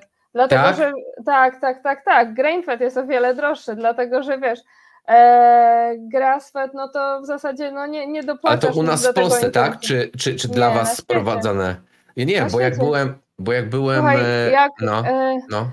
Bo jeżeli mówimy o takim typowym grain-fedzie, czyli to polega na tym, że normalnie to bydło, czy to jest Ameryka Południowa, czy Północna, czy Kanada, czy Australia, czy Japonia, to wszędzie mniej więcej wygląda tak samo, oprócz Japonii, bo w Japonii po prostu nie ma gdzie wypasać tego bydła, ale w tych pozostałych krajach one sobie chodzą po trawie przez większość swojego życia i tam sobie jedzą trawkę, a potem idą na finish, ten grain-fed to jest finish ziarnem przez ostatnie ileś dni i teraz w zależności od tego, ile to jest dni, czy to jest, nie wiem, 100 dni, czy 200, czy 300, czy 600, tym jest droższe mięso, ponieważ już sam ten finish powoduje, że właśnie to bydło już ma w nosie jakieś chodzenie, stoi przy tym korycie i je, bo jest pyszne jedzonko, wysokoenergetyczne, słodkie ziarno, ono po prostu jest super szczęśliwe, bo po prostu nie ma tamy żadnej absolutnie, nie przestaje jeść i może jeść właśnie 100, 200, 300, 600 dni. To wagyu japońskie, które ma największe parametry tej marmurkowości, ono to jest ponad 600 dni grain-fedu. Wow. To, co mamy na przykład w standardzie amerykańskim, to jest około 120 dni grain-fedu, tak samo australijskim czy kanadyjskim. A w Polsce ile mamy? W Polsce nie mamy czegoś takiego. Raczkujemy jeszcze, no przyznajmy się, jeszcze trochę raczkujemy. U nas trochę to inaczej wygląda. Właśnie, ale no bo u nas też nie mogą całorocznie zwierzęta za bardzo sobie hasać, to trochę wszystko inaczej wygląda. One muszą mieć jakieś miejsce, żeby się schować. No mamy, nie wiem, 2 miesiące powiedzmy, czy 3 miesiące ciepłej pogody, a później no to jest różnie, a poza tym no nawet jak u nas jest to bydło wolnowybiegowe, ale ma właśnie to miejsce, gdzie jest pełne wiaderko jedzenia, no to ono nie będzie sobie biegać za chętnie, bo tam woli sobie postać i pojeść. Znaczy pójdzie się przejdzie, ale to tak jak z nami. To tak jak z nami chyba, też jesteśmy od węglowodanów uzależnieni. No właśnie, więc no to tak to działa. No, chyba niestety. Tak samo, no. Niestety, dlatego właśnie ten proces właśnie produkcji tego żywca w Polsce rządzi się troszeczkę innymi prawami. No i te zwierzęta często sobie siedzą, chociaż mają wolne wybiegi, no to chodzą tam raz na jakiś czas, żeby się przejść, ale wolą sobie postać. Tak samo jak ludzie. Jak mamy ciastka w domu, to nikt na siłownię nie wyjdzie. No właśnie, więc nie ma się co dziwić im. Natomiast no ten właśnie grain-fed taki typowy, klasyczny, który znamy z tych innych krajów, no to powoduje właśnie to, że właśnie ta marmurkowatość jest taka, w zależności od tego, ile to jest dni, no to jest im dłużej, tym większa. I tak samo to powoduje, no w przypadku wagyu japońskiego, no to wiadomo, to jest jak łosoś, to tam jest delikatne. No niesamowicie jest poprzerastany tym tłuszczem śródmięśniowym. Tam mamy w Ameryce Południowej takie, powiedzmy, też rasy, czy wagyu, czy angusa, tam też lubią sobie zrobić po 300 dni grain-fedu i też one są bardzo piękne. I to powoduje, że to mięso jest bardziej właśnie soczyste, bardziej słodki smak, ma taki słodkawy posmak, bo to jest głównie kukurydza. słodka. I to jest, i właśnie to wracając do twojego pytania, to tylko co kto woli. Jeżeli ktoś woli bardziej wytrawne wino, bardziej wytrawne mięso, takie z ziołami i tak dalej, dlatego ta polska wołowina jest taka pyszna, bo jednak one coś tam sobie podjedzą z tych takich naszych ziół i nam to pasuje. Jasne, ale zagranicznym też to pasuje, bardzo obcokrajowcom polska wołowina smakuje, bo jest bardzo, ma bogaty, taki ciekawy smak. Natomiast ta wołowina taka z grain-fedu, ona już tutaj jest trudno rozróżnić, jaki to jest dokładnie kraj, tak? No bo ta amerykańska, australijska to już, czy kanadyjska to jest w zasadzie smakowo bardzo podobna rzecz. I ona jest pyszna i wspaniała, ale nie ma takich właśnie wyrazistych tych smaczków, jak ma ten grass-fed. Także no co kto woli, tak? Ja czasem lubię taki zjeść kawałek mięsa, czasem taki, bo nie można cały czas tego samego jeść, bo to jest nudne, tak? Więc... Super.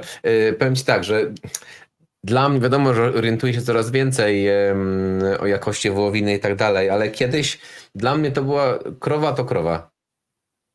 Ja nie wiedziałem, że są różne gatunki, wiedziałem, że krowa daje mleko i później można jeść krowę na talerzu. To lata temu wiadomo było, ale tak jest chyba podejście przeciętnego Polaka, prawda? No jest krowa, jest kurczak i dobra, ale żeby było mnóstwo jakości, żeby było mnóstwo czynników i jak ten stek na tym talerzu będzie smakował, to są niesamowite wiadomości, także ja się bardzo dużo już teraz dowiedziałem, ile z takich czynników naprawdę, co sprawia, jak to mięso na tym talerzu smakuje. Niesamowite. Wiesz co, no bo generalnie ludzie nie muszą wiedzieć tego wszystkiego. Ludzie po prostu muszą wiedzieć, chcę zjeść dobrego steka i muszę go sobie kupić i na pewno go dostać. I to jest wszystko, co chyba ludziom jest potrzebne do wiedzy. Chyba że są takimi właśnie świrami, jakimiś barbecue, takimi mięsnymi frikami, którzy już chcą wejść jak najgłębiej, to wtedy jakby zapraszamy na nasze szkolenia, warsztaty. Bo wy macie Akademię Grillowania też, prawda? My współpracujemy z Akademiami Grillowania. Właśnie, ponieważ dużo pracujemy z Amerykanami, no to od czasu do czasu nas odwiedzają jacyś tam ich grillmasterzy. Mistrzowie. Tak, i właśnie wtedy jeździmy z nimi do różnych miejsc w Polsce, żeby dalej tą edukować i dzielić się tą wiedzą, bo dla nas to jest po prostu podstawa, żeby im więcej, nam to jest bez różnicy, im więcej ludzie po prostu w Polsce będą wiedzieli, zjedzą dobrego mięsa, tym dla nas to jest lepiej. Jest po prostu 40-milionowy niespełna kraj, naprawdę, a spożywamy jakieś mikroskopijne ilości tej wołowiny w porównaniu, nie wiem, do Amerykanów czy innych krajów, czy Anglii, także jest tak dużo jeszcze miejsca dla tego wszystkiego. Dla rozwoju, Dla rozwoju. Tylko tak ludzie jest. muszą po prostu mieć tą możliwość, żeby spróbować, żeby się przekonać. No i jak się wkręcą i będą właśnie już potem takimi pasjonatami, no to też fajnie. No to jest, w ogóle mamy taką ekipę coraz większą pasjonatów grillowania w Polsce, tak jak właśnie już kupują sobie jakieś tam grille, no taka społeczność się z tego tworzy, tak coś podobnego na kształt Stanów, że no bo to jest jednak coś atawistycznego, takiego społecznego, że ludzie sobie się spotykają nad ogniem, gadają sobie, relaksują się, to jest, my potrzebujemy tego, bo teraz wszyscy siedzimy w tych komputerach zupełnie odcięci od jakichś rzeczywistości normalnych, tak. I dziczejemy, a po prostu potrzeba takiego spoiwa, które gdzieś tam z powrotem nas połączy i moim zdaniem grillowanie to jest dobry pomysł. Idealna sprawa. Na taki powrót do korzeni, powiedzmy. My tej dziczy więcej potrzebujemy właśnie. Czyli wychodzić na dwór, wychodzić do lasu, może upolować jakieś zwierzątko.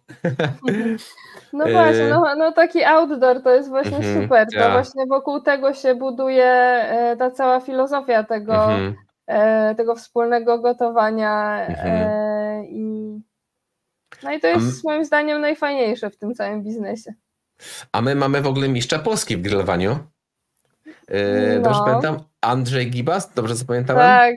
Tak, mamy Andrzej Gibas, to jest właśnie jeden z takich zapaleńców, który totalnie się wkręcił od kilku lat już w to grillowanie i on nie tylko mistrza Polski zdobył, ale był w ogóle w Tennessee na Mistrzostwach Świata Barbecue Jacka Danielsa z drużyną naszą, tutaj polską, Barbecue Masterów i zajęli też w jakiejś konkurencji chyba 3. miejsce. A to jest wielki sukces, dlatego że tam przyjeżdżają drużyny z całego świata. Po prostu jest niesamowita konkurencja. To żeby tak naprawdę być w tym takim światowym, powiedzmy, światowej czołówce tych mistrzów grillowania Grill Masterów. Tak, to są nakłady rzędu setek tysięcy dolarów właśnie w te sprzęty, w te samochody z tym girem, to wszystko to są jakieś astronomiczne kwoty, więc no naprawdę, to już jest taka wyczyn, bardzo duży wyczyn. Na bardzo takim wysokim poziomie. Tak, i kosztowne, także trzeba mieć bardzo dobrych sponsorów, żeby się tak w takie coś bawić, ale jasne. Tutaj powiedzmy polska drużyna bez tych wszystkich fajerwerków i nie wiadomo jakich nakładów, jak widać, nie odstawała za bardzo, dali sobie radę, więc możemy też być z nich dumni. A ja w ogóle Andrzeja zaprosiłem do podcastu również. Super. Lubię rozmawiać o stekach i mięsie. Także wiem, że teraz na wakacje gdzieś wyjechał, także mam nadzieję, że spotkamy się jakoś. Na pewno jak zobaczy nas podcast, to się zachęci jeszcze bardziej. A ty go poznałeś osobiście? Tą całą naszą drużynę Grill Masterów? Tak, ja się znam z Andrzejem osobiście. Właściwie on założył tą swoją akademię na grillu. A to on założył tą akademię, no tak, proszę. Tak, to jest jego akademia i my się poznaliśmy przez taką grupę facebookową Grillowa Brać. To jest właśnie taka grupa dla ludzi, którzy pasjonują się grillowaniem i no jest tam mnóstwo właśnie takich zapaleńców różnych, którzy się mocno wkręcają w ten temat i bardzo, bardzo fajna grupa, także w ogóle polecam. Jak się interesujesz mięsem, to się w ogóle dziwię, dlaczego ciebie tam jeszcze nie ma. Staram się nie używać Facebooka, kochanie. Jak tylko mogę, uciekam od mediów społecznościowych, od grup, bo ja mam tendencję do... Spokojnie. Ja mam tendencję do robienia rzeczy nałogowo. Dlatego mam... Spokojnie. Muszę tego małego okiełznać, dobra już. Nawet lepiej. Także ja po prostu mam tendencję, dla mnie Facebook to wszystko, Instagram to wszystko są nałogowe. I ja kiedyś lata temu się złapałem na tym, że zbyt dużo czasu na tym przebywam, dlatego staram się to ograniczać, także nie mam aplikacji Facebooka, staram się, wiadomo, że czasami biorę w czymś udział i tam coś muszę powrzucać i na komentarze odpowiedzieć, ale staram się to robić na komputerze albo wieczorem, albo raz w tygodniu. Ponieważ ale, wiem...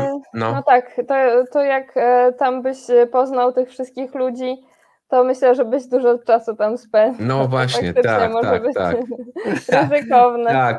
Tak, bo człowiek się wdaje w te rozmowy właśnie w tych grupach, prawda? Także nie demonizuję tego, to jest przydatne. Też mamy w projekcie Sukces grupę do naszego wyzwania, także to jest na pewno przydatne ludziom, ale staram się nie spędzać na tym zbyt dużo czasu, ponieważ jedno, że zauważyłem też, że pogarsza mi się wzrok, jak spędzam zbyt dużo czasu na telefonie. 2, drętwieją palce i uciekam od tego. Uciekam właśnie, staram się w tą stronę dziczy. Okej, bardzo dobrze. Uciekać i jak mówię, nie demonizuję tego, ale uważam, że to nie powinno być podstawą naszego dziennego funkcjonowania w ten sposób.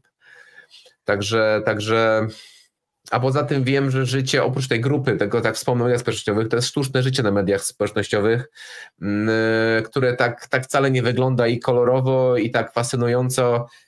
Także ludzie przeważnie budują, trochę odchodzę od tematu, ale tego go szybko skończę, budują sztuczne życie, którego nie ma na mediach społecznościowych i przeważnie jest to się kończy depresją, jakimś tam niezadowoleniем z życia.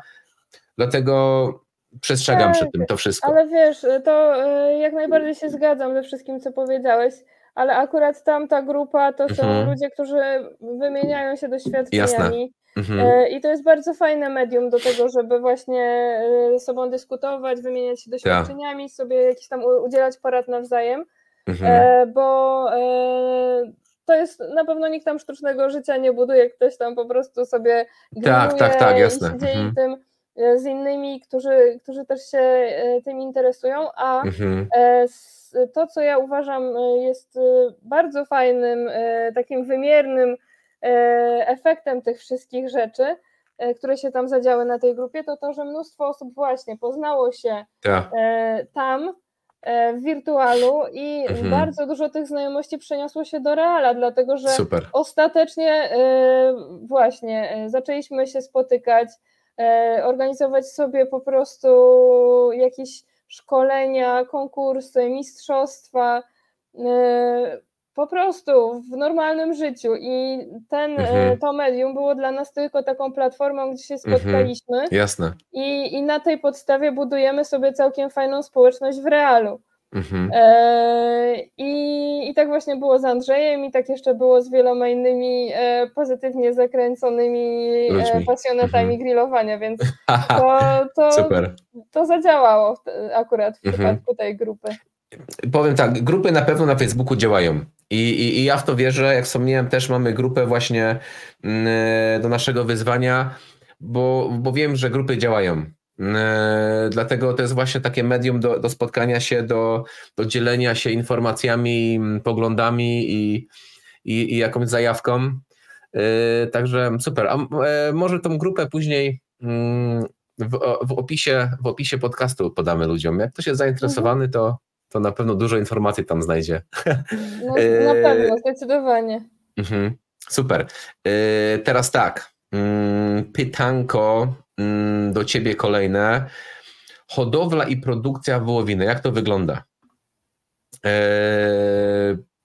Zgodnie z takimi założeniami jak dobrostan bydła, wolny wybieg, naturalne pasze i zdrowy rozwój. Troszeczkę już o tym rozmawialiśmy, ale jakbyś mogła troszeczkę to bardziej przybliżyć przeciętnemu Polakowi, jak to wygląda, żeby się nie martwił, że zanieczyszczamy planetę hodując bydło i jedząc wołowinę, bo tak jest niestety...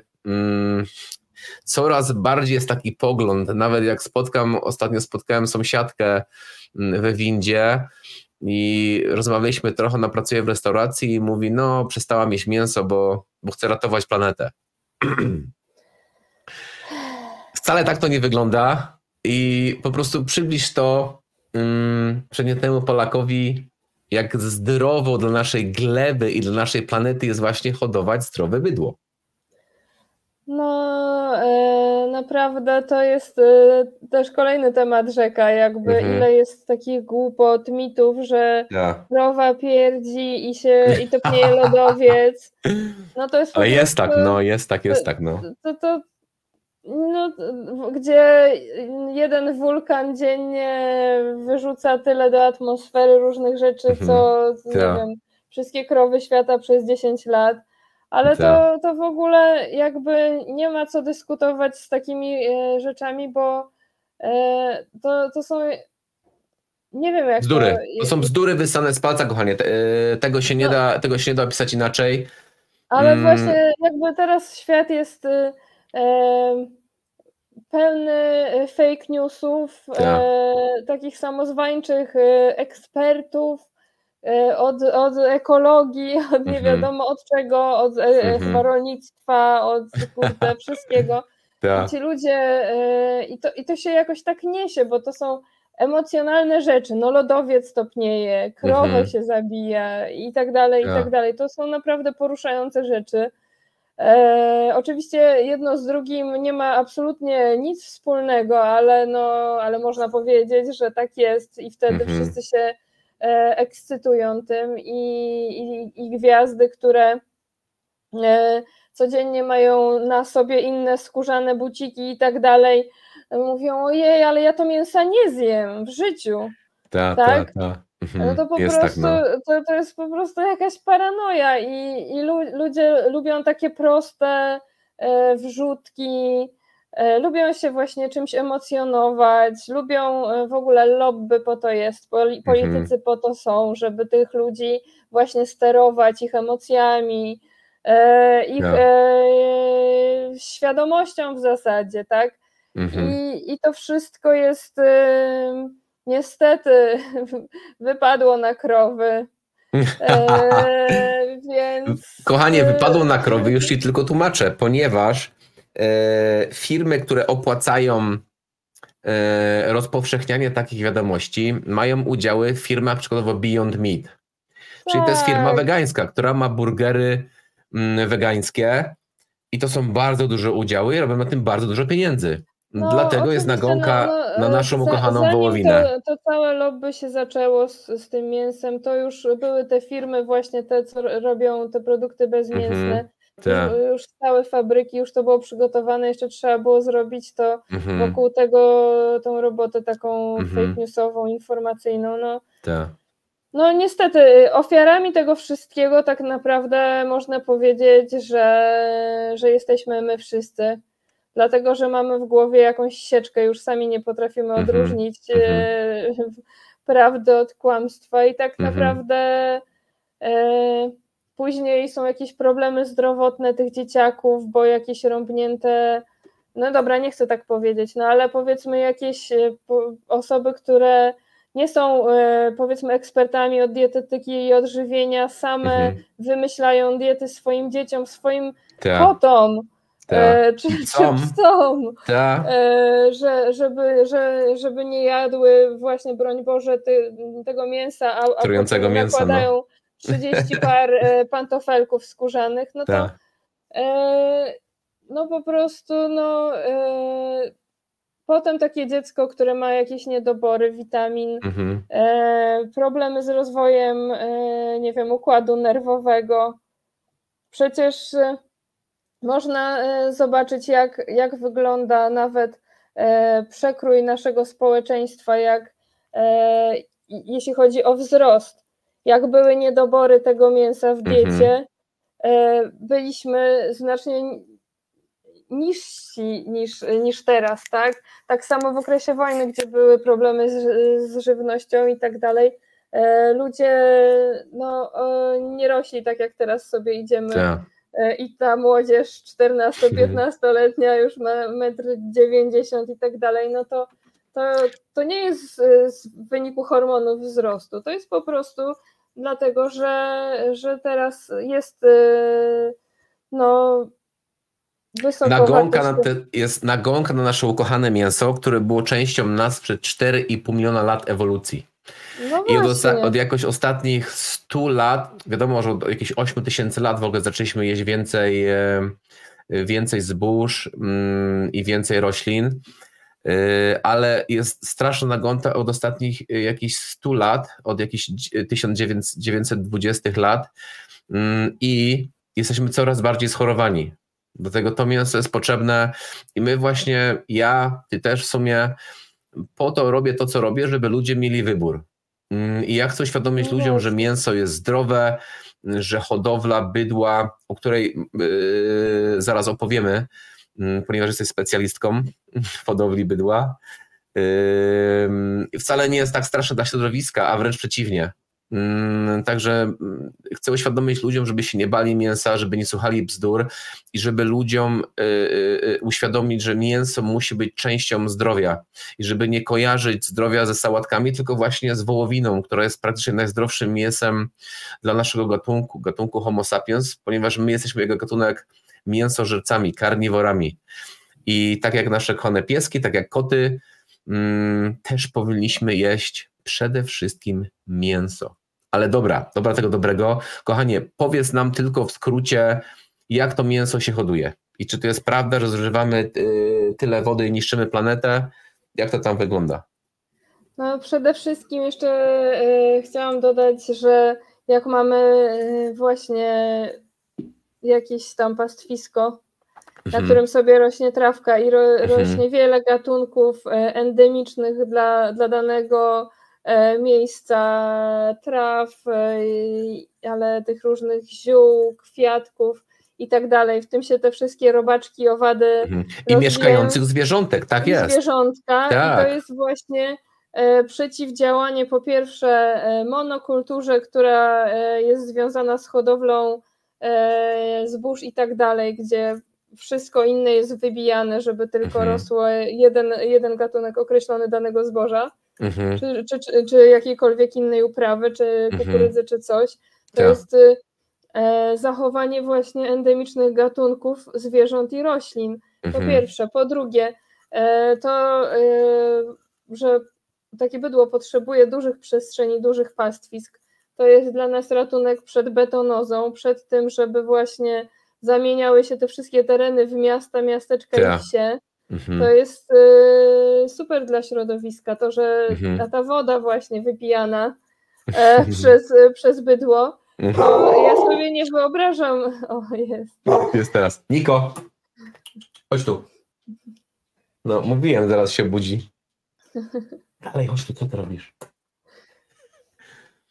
No, ja sobie nie wyobrażam takiej krowy, która jest w stanie wypić tyle wody, co jest podawane, bo ta krowa owszem pije wodę, ale ona z drugiej strony się pozbywa tej wody, która jest w cyrkulacji.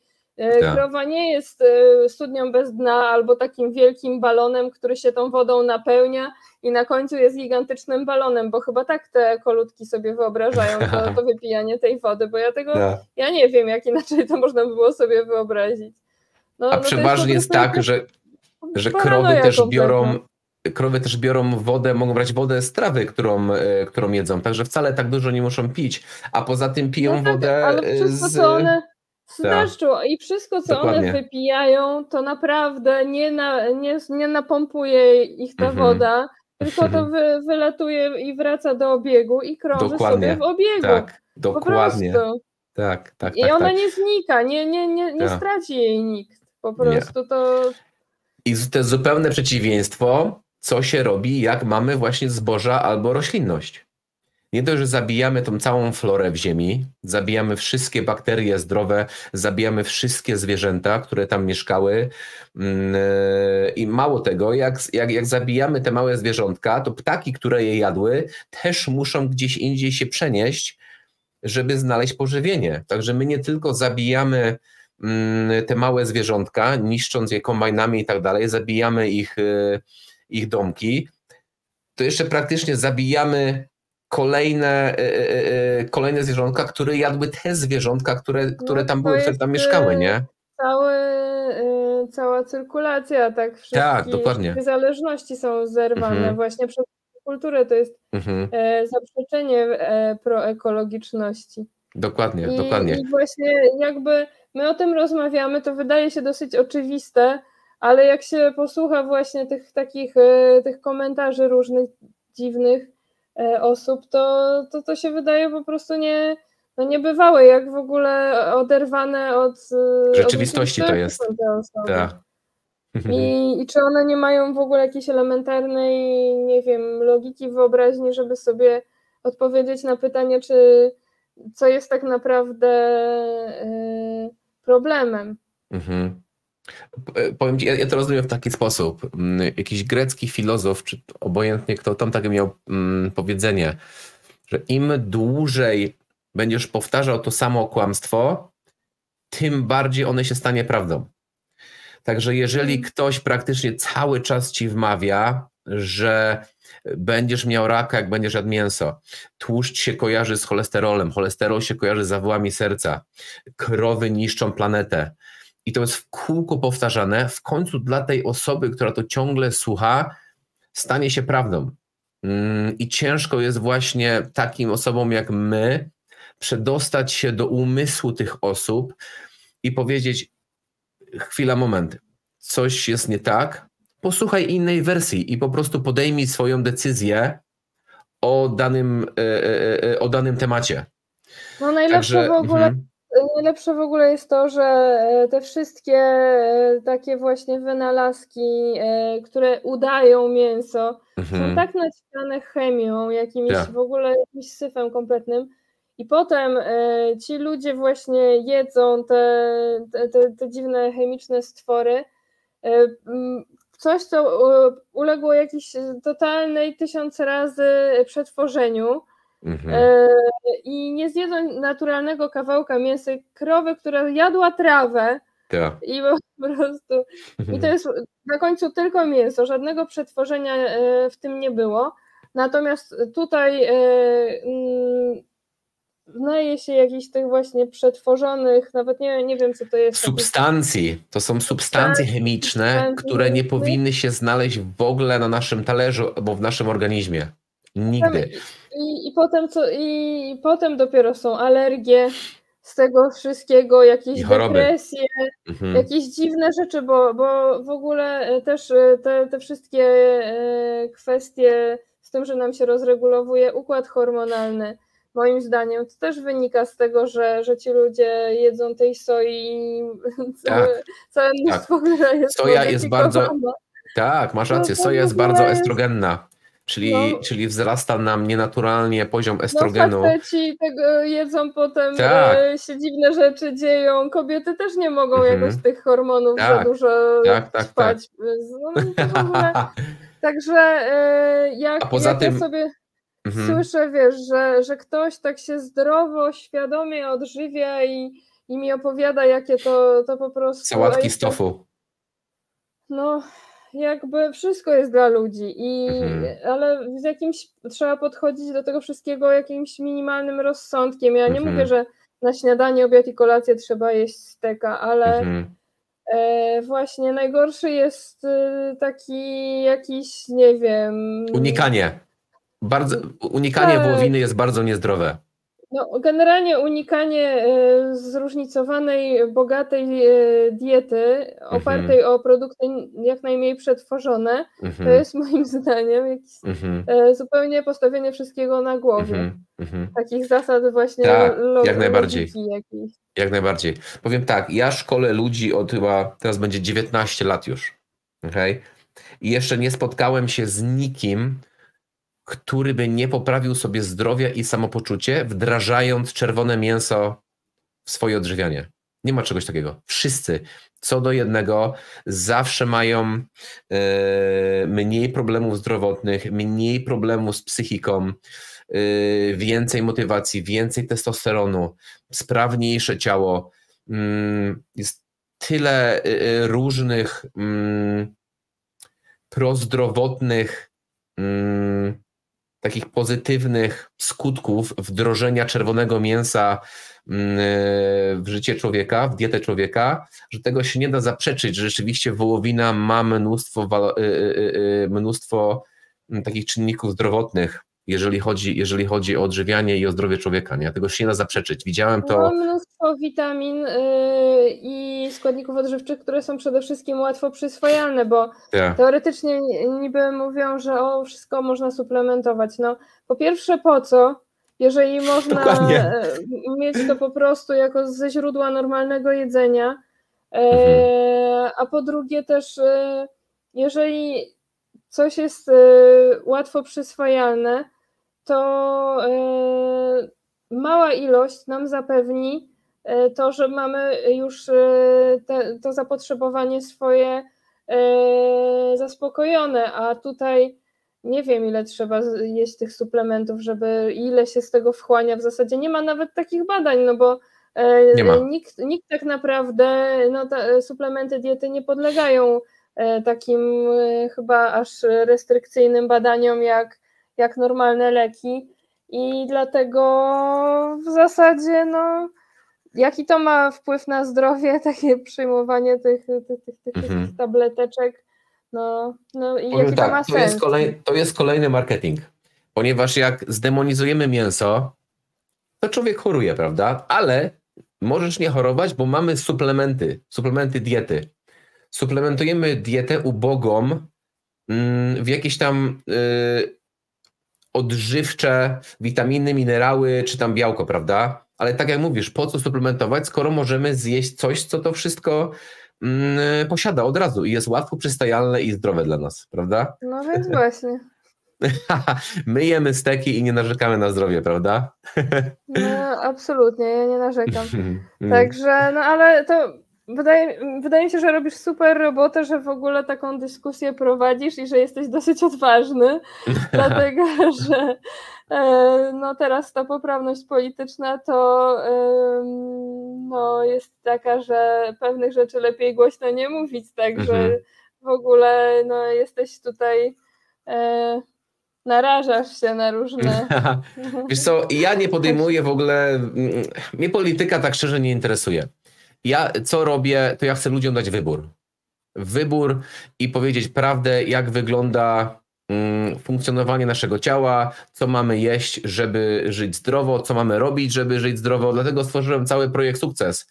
Ja nie stworzyłem nagonka na politykę, nagonka na lekarzy, nagonkę na warzywa i owoce i tak dalej. Nie, stworzyłem projekt Sukces i to jest taki drogowskaz do tego, jak prowadzić zdrowe i szczęśliwe życie. No i czerwone mięso jest bardzo, bardzo dużym czynnikiem, dzięki któremu takie zdrowe życie będziemy prowadzić. I uwielbiam takich ludzi jak ty, z którymi mogę się właśnie połączyć i o tym porozmawiać, bo powiem tak, 10 lat temu, jak to ludziom mówiłem, bo jak przyjechałem na wakacje do Polski i tak dalej, to ludzie myśleli, że jestem w jakiejś sekcie, że to ja mam spraną głowę. Mówi, co ty gadasz, jak? Już wszyscy statyny, leki na cholesterol brali, wszyscy unikali mięsa, wszyscy unikali tłuszczu zwierzęcego, każdy kojarzył to z chorobami. No mówię, no dobrze, to zobaczycie. Zobaczycie i mówię, to wy jesteście w sekcie, to wy jesteście sprani. A teraz powiem szczerze, że jak coraz więcej ludzi widzi, jak działam, jak działają moi podopieczni, jak działają spokojnie, jak działają, jak funkcjonują ludzie, którzy się stosują do moich porad, no to bardzo dużo ludzi już tego nie podważa, a nawet się przekonuje do tego, żeby to spróbować. Także ja miałem mnóstwo w ostatnich latach, mnóstwo wegan, mnóstwo wegetarian, którzy przekonali się do mięsa i czują się lepiej niż się czuli 20 lat temu. No, to po prostu to wielka sprawa. Bo tak. Ja też zauważyłam, że już jest coraz większa taka przeciwwaga do tej paranoi, że gdzieś też już tą drugą stronę też można dostrzec. I też właśnie widzę wśród znajomych, że ci niektórzy wrócili z tej drogi i nie żałują absolutnie. No ale też właśnie, tak jak powiedziałeś, jest wiele kobiet, które w ogóle kobiety są generalnie wrażliwe na różną krzywdę. Na zwierzątka. Jak zwierzątka i lodowiec jeszcze się topi, no to już w ogóle po prostu no, nie wypada, tak? I wydaje mi się, że kobiety są bardziej skłonne, żeby te... Na ratowanie zwierząt. Ja rozumiem. Powiem tak, jeżeli ktoś ma świadomy wybór, to kim ja jestem, żeby kogokolwiek oceniać? Ja nie oceniam. Jeżeli twoim wyborem jest jedzenie warzyw, jeżeli twoim wyborem jest robienie to, co lubisz w życiu, okej, no to jest twój wybór. Ja jestem nikim kompletnie, żeby kogokolwiek oceniać. Ale jeżeli masz jakieś problemy zdrowotne, czy problemy z depresją, czy problemy z sercem, czy z czymkolwiek, może spróbuj innego rozwiązania. Może to, co robisz, rzeczywiście nie jest takie zdrowe dla ciebie i można funkcjonować inaczej. I teraz tak, ja przekazuję informację, żeby ludzie mieli świadomy wybór. Dobrze, jest koleś, który mi przekazał informację, mięso jest zdrowe, dzięki temu ewoluowaliśmy do postaci, w której jesteśmy teraz, czyli Homo sapiens. Zaczęliśmy jeść roślinność praktycznie 8 czy 10 tysięcy lat temu, a przedtem praktycznie 100% odżywialiśmy się tylko mięsem i tłuszczem zwierzęcym przez 4,5 miliona lat. Także jak ja komuś dam takie informacje i powiedzą w sumie albo nienormalny, albo może rzeczywiście go posłucham i spróbuję coś innego. I wtedy jest wybór. I ja nie chcę nikogo przekonywać do moich racji. Ja mam rację, musisz jeść mięso albo nie będę z tobą rozmawiał. Nic takiego.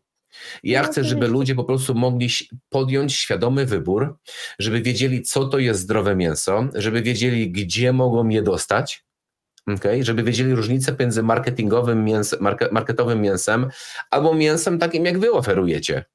I chcę, żeby ludzie mieli tą świadomość, że nie muszą chorować. Większość chorób to są choroby autoimmunologiczne, to są choroby naszej cywilizacji, które praktycznie nie istniały prawie 100 czy ileś lat temu. Oczywiście były chore cywilizacje, jak Egipcjanie i tak dalej, którzy się żywili praktycznie tylko zbożem, ale mówię o teraz. Niektóre choroby praktycznie nie istniały, a co się obudzimy nowego dnia, istnieje nowa choroba. Skąd to się wzięła? Z dobrego marketingu firm farmaceutycznych.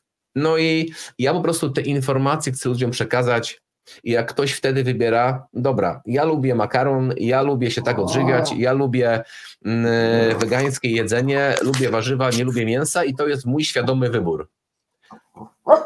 Szacunek dla tej osoby, okay? Ale jeżeli tej informacji ktoś nie ma, okay, czyli nie słyszy naszego podcastu i tej informacji nie ma, nie może świadomie podjąć decyzji. Podejmuje decyzję, która jest wgrywana praktycznie przez cały dzień w mediach społecznościowych, w telewizji, że nie jedząc mięsa ratuje planetę, nie jedząc mięsa prawdopodobnie nie będzie ktoś miał zawału serca, albo jak będzie jadł, to będzie miał ten zawał serca, że będzie miał, że będzie miał, nie ma za co, spokojnie, że będzie miał problemy jakieś tam zdrowotne, a wcale tak nie jest, ja tak nie uważam i coraz więcej ludzi ma podobne podejście do mojego. Ale dobra, konie, wróćmy z powrotem do twojej cudownej firmy Tender Meat i Barbecue.pl, o której tutaj przyszliśmy rozmawiać. Teraz tak. Tender Meat, wasza wołowina, czym ona się różni od tej sklepowej? Szybciutko, jakbyś nam mogła tylko powiedzieć w skrócie. Wiesz co, my mamy też w sklepach naszą wołowinę, ponieważ tak jak wspomniałam, już dostarczaliśmy ją do Carrefoura, co prawda to są tylko większe miasta, ale już można ją dostać w sklepach, a różni się po prostu. My God. Nie mogę mówić w ogóle nic na konkurencję, więc... Dobra, ja rozumiem, ale to powiedzmy chociaż różnicę, zadam inaczej pytanie. Różnica pomiędzy waszą kulinarną wołowiną, ze spokojem, ja się dziwię, że mój jest spokojny i śpi, także ze spokojem, to jest normalne, nawet fajnie. Ja uważam, że pieski, mój pies jest częścią podcastu, jak będzie chciał, to też go na kolana wezmę. Zadam inaczej pytanie. Jaka jest różnica pomiędzy kulinarną wołowiną, a wołowiną z krów mlecznych? Bo przeważnie w marketach jest taka ta krowa właśnie mleczna, prawda? Czyli to nie jest krowa typowa pod mięso, pod dostawę właśnie do restauracji. Czym one się różnią? No właśnie przede wszystkim różnią się tak naprawdę jakością i ceną. O wiele tańsza, nawet połowę.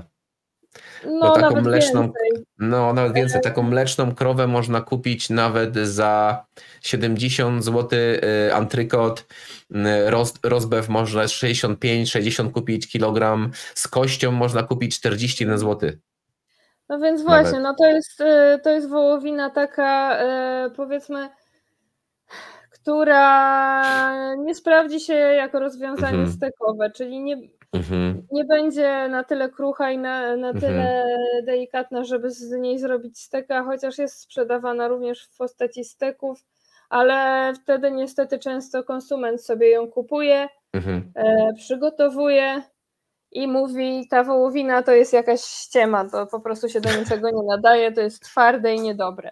Tak. Więc to jest ta wołowina, która nam nie robi dobrej roboty.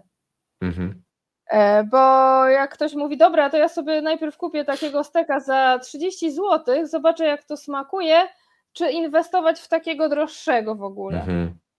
No i jak spróbuję tego, to nie. Stwierdzisz, że zostaje przy kurczaku, tak? Zostaje przy kurczaku, to w ogóle jest masakra, to się nie da jeść. I rozumiem, że też wartości odżywczych ma taka krowa mniej, tak?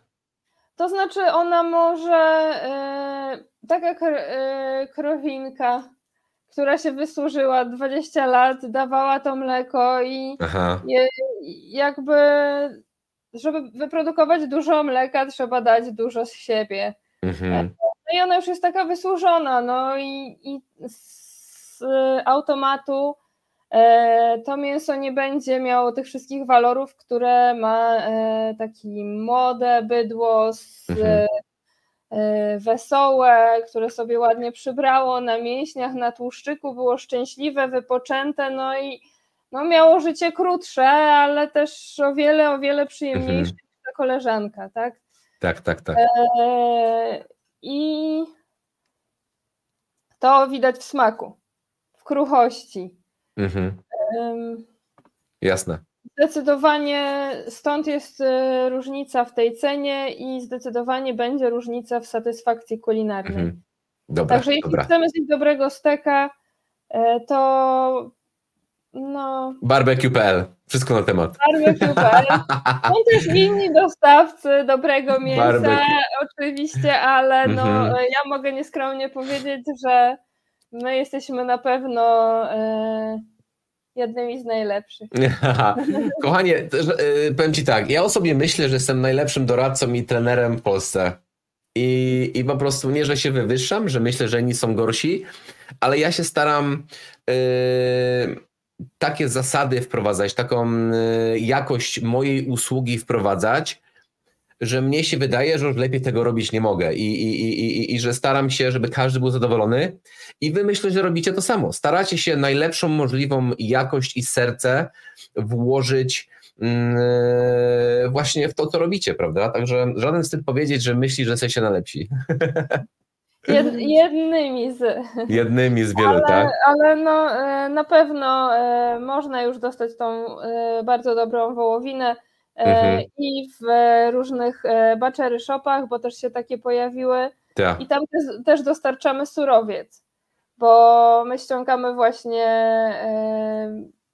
te elementy i jesteśmy też dostawcą do butchery shopów w Polsce. W Warszawie i nie tylko, także... A w Poznaniu? Gdzie dostarczacie mięso w Poznaniu? W Poznaniu to pewnie do jakiejś restauracji, to musiałabym sprawdzić. To ze spokojem, tylko z ciekawości pytałem. Sklepów jakichś, nie wiem, musiałabym sprawdzić, szczerze mówiąc, tak na... Dobra. Teraz to ci nie powiem, ale później ci napiszę. Dziękuję bardzo. Powiem tak. Kolejne pytanko. Jakie mięso się cieszy największą popularność wśród Polaków? Co jemy? Kurczaki! Oczywiście. Tak myślałem, Jesteśmy kurczakożercami absolutnymi. To jest nasze ukochane mięso. Number one. I długo nic. A u was jakie mięsko się najlepiej sprzedaje i najczęściej kupowane? Wołowina. Wołowina. I jaka wołowina? Z jakiego kraju? Jaka jest najbardziej popularna w Polsce? O kurczę, polska wołowina jest, bardzo lubimy polską wołowinę i super. Bardzo dobrze się sprzedaje amerykańska. Wow. O dziwo, naprawdę nieźle się sprzedaje japońska, która jest bardzo droga. 400 ile złotych za kilogram chyba, nie? Więcej. Czy nawet więcej. No może być 1200. No w Polsce mamy dużo milionerów, także i bogatych ludzi, którzy lubią jakość. Tak, także my też byliśmy trochę w szoku, że tak się będzie dobrze sprzedawała. Co tam jeszcze się sprzedaje z kierunków? Argentyna. Wow. Bardzo dobrze się sprzedaje, bo w ogóle w Polsce tak jest, czy w Europie, że argentyńska wołowina to jest taka... Najlepsze, tak? Jest bardzo dobra, ale jak ja bym miała oceniać Amerykę Południową, najlepszy kraj, jeśli chodzi o jakościową wołowinę, to Urugwaj. Naprawdę? Wow. A macie właśnie z Urugwaju wołowinę też? Tak, też mamy Urugwaj i jest naprawdę fenomenalny ten Urugwaj. Zresztą Argentyna to jest, nie wiem, czy tak mamy czas na takie opowieści, ale... Dawaj szybciutko, dawaj, nie ma problemu. No bo tam to jest też marketing i to się wzięło z tego, że po II wojnie światowej paru Niemców tam wyjechało i sobie zakupili duże obszary ziemskie i założyli stada. Ale ja wiedziałem o tym, tam nawet podobno Hitler uciekł. No właśnie. Takie są historie, to wiedziałem. Takie są historie, ale no oprócz Hitlera uciekli też różni inni ludzie, którzy poszli w produkcję właśnie bydła. Niesamowite. I oni, ponieważ mieli nadal dobre kontakty w Europie, no to eksportowali tą wołowinę do Europy z Argentyny. No i tak się utarło, że argentyńska wołowina to jest taka super. No i jest bardzo dobra, ja nie mówię, że nie jest, ale no jest na pewno,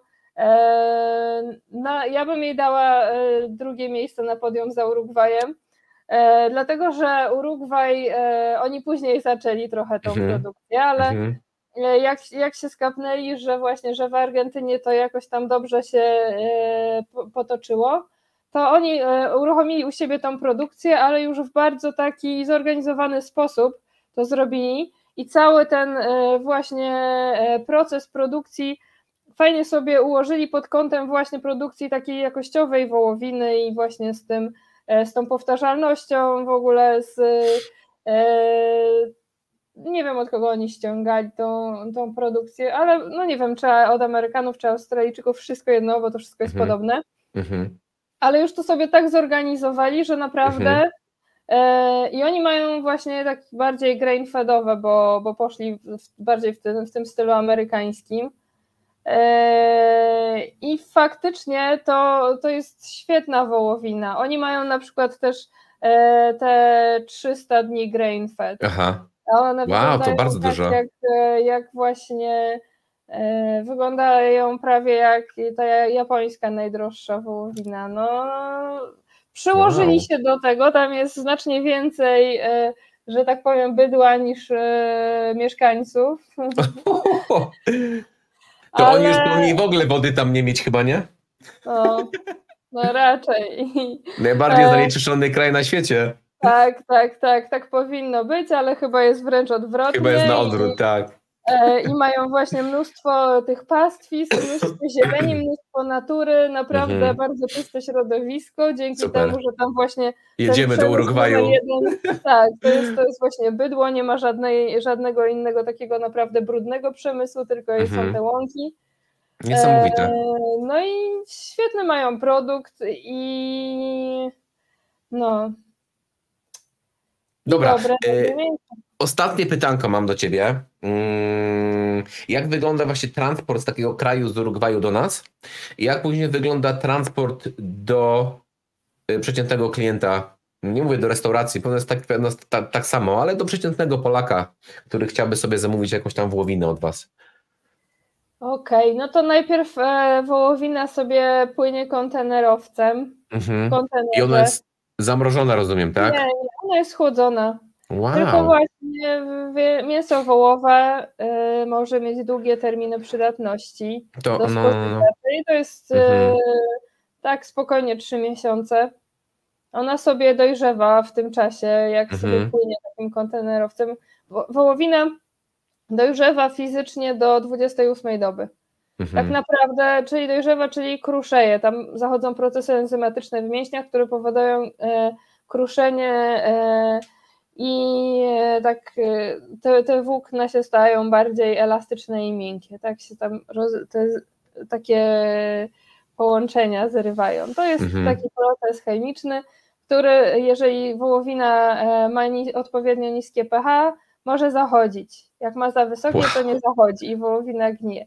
Więc ta wołowina sobie dojrzewa przez kilka tygodni i przyjeżdża już do nas w zasadzie wysezonowana do dystrybucji, do Europy, do różnych portów, do różnych dystrybutorów i potem dystrybutorzy sobie już ją w swoich krajach dalej dostarczają do restauracji czy do klientów Na początku był z tym problem właśnie z logistyką, bo powiedzmy, no, żeby objeździć cały kraj, to trzeba mieć dużą flotę, a to nie jest tak masowy produkt, żeby do każdego miasteczka go dostarczyć, powiedzmy tam kilogram, to trzeba było być właśnie jakimś DPD czy coś. No i właśnie bardzo dobrze, że teraz jest DPD i DPD Food, bo dzięki temu możemy sobie w warunkach chłodniczych te produkty dostarczyć w całej Polsce.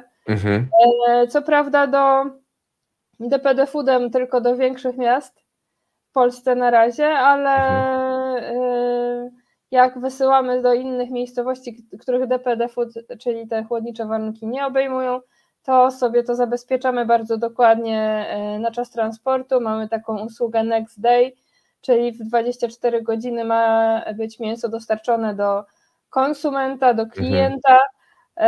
Jest w styroboksie takim zabezpieczającym to termicznie, jest jeszcze dodatkowo karton, przy mięsie mrożonym dajemy suchy lód, przy mięsie chłodzonym zabezpieczamy żelami chłodniczymi i w pełni takich warunkach chłodniczych jest dostarczany produkt do klientów w całej Polsce bez problemu. Niesamowite.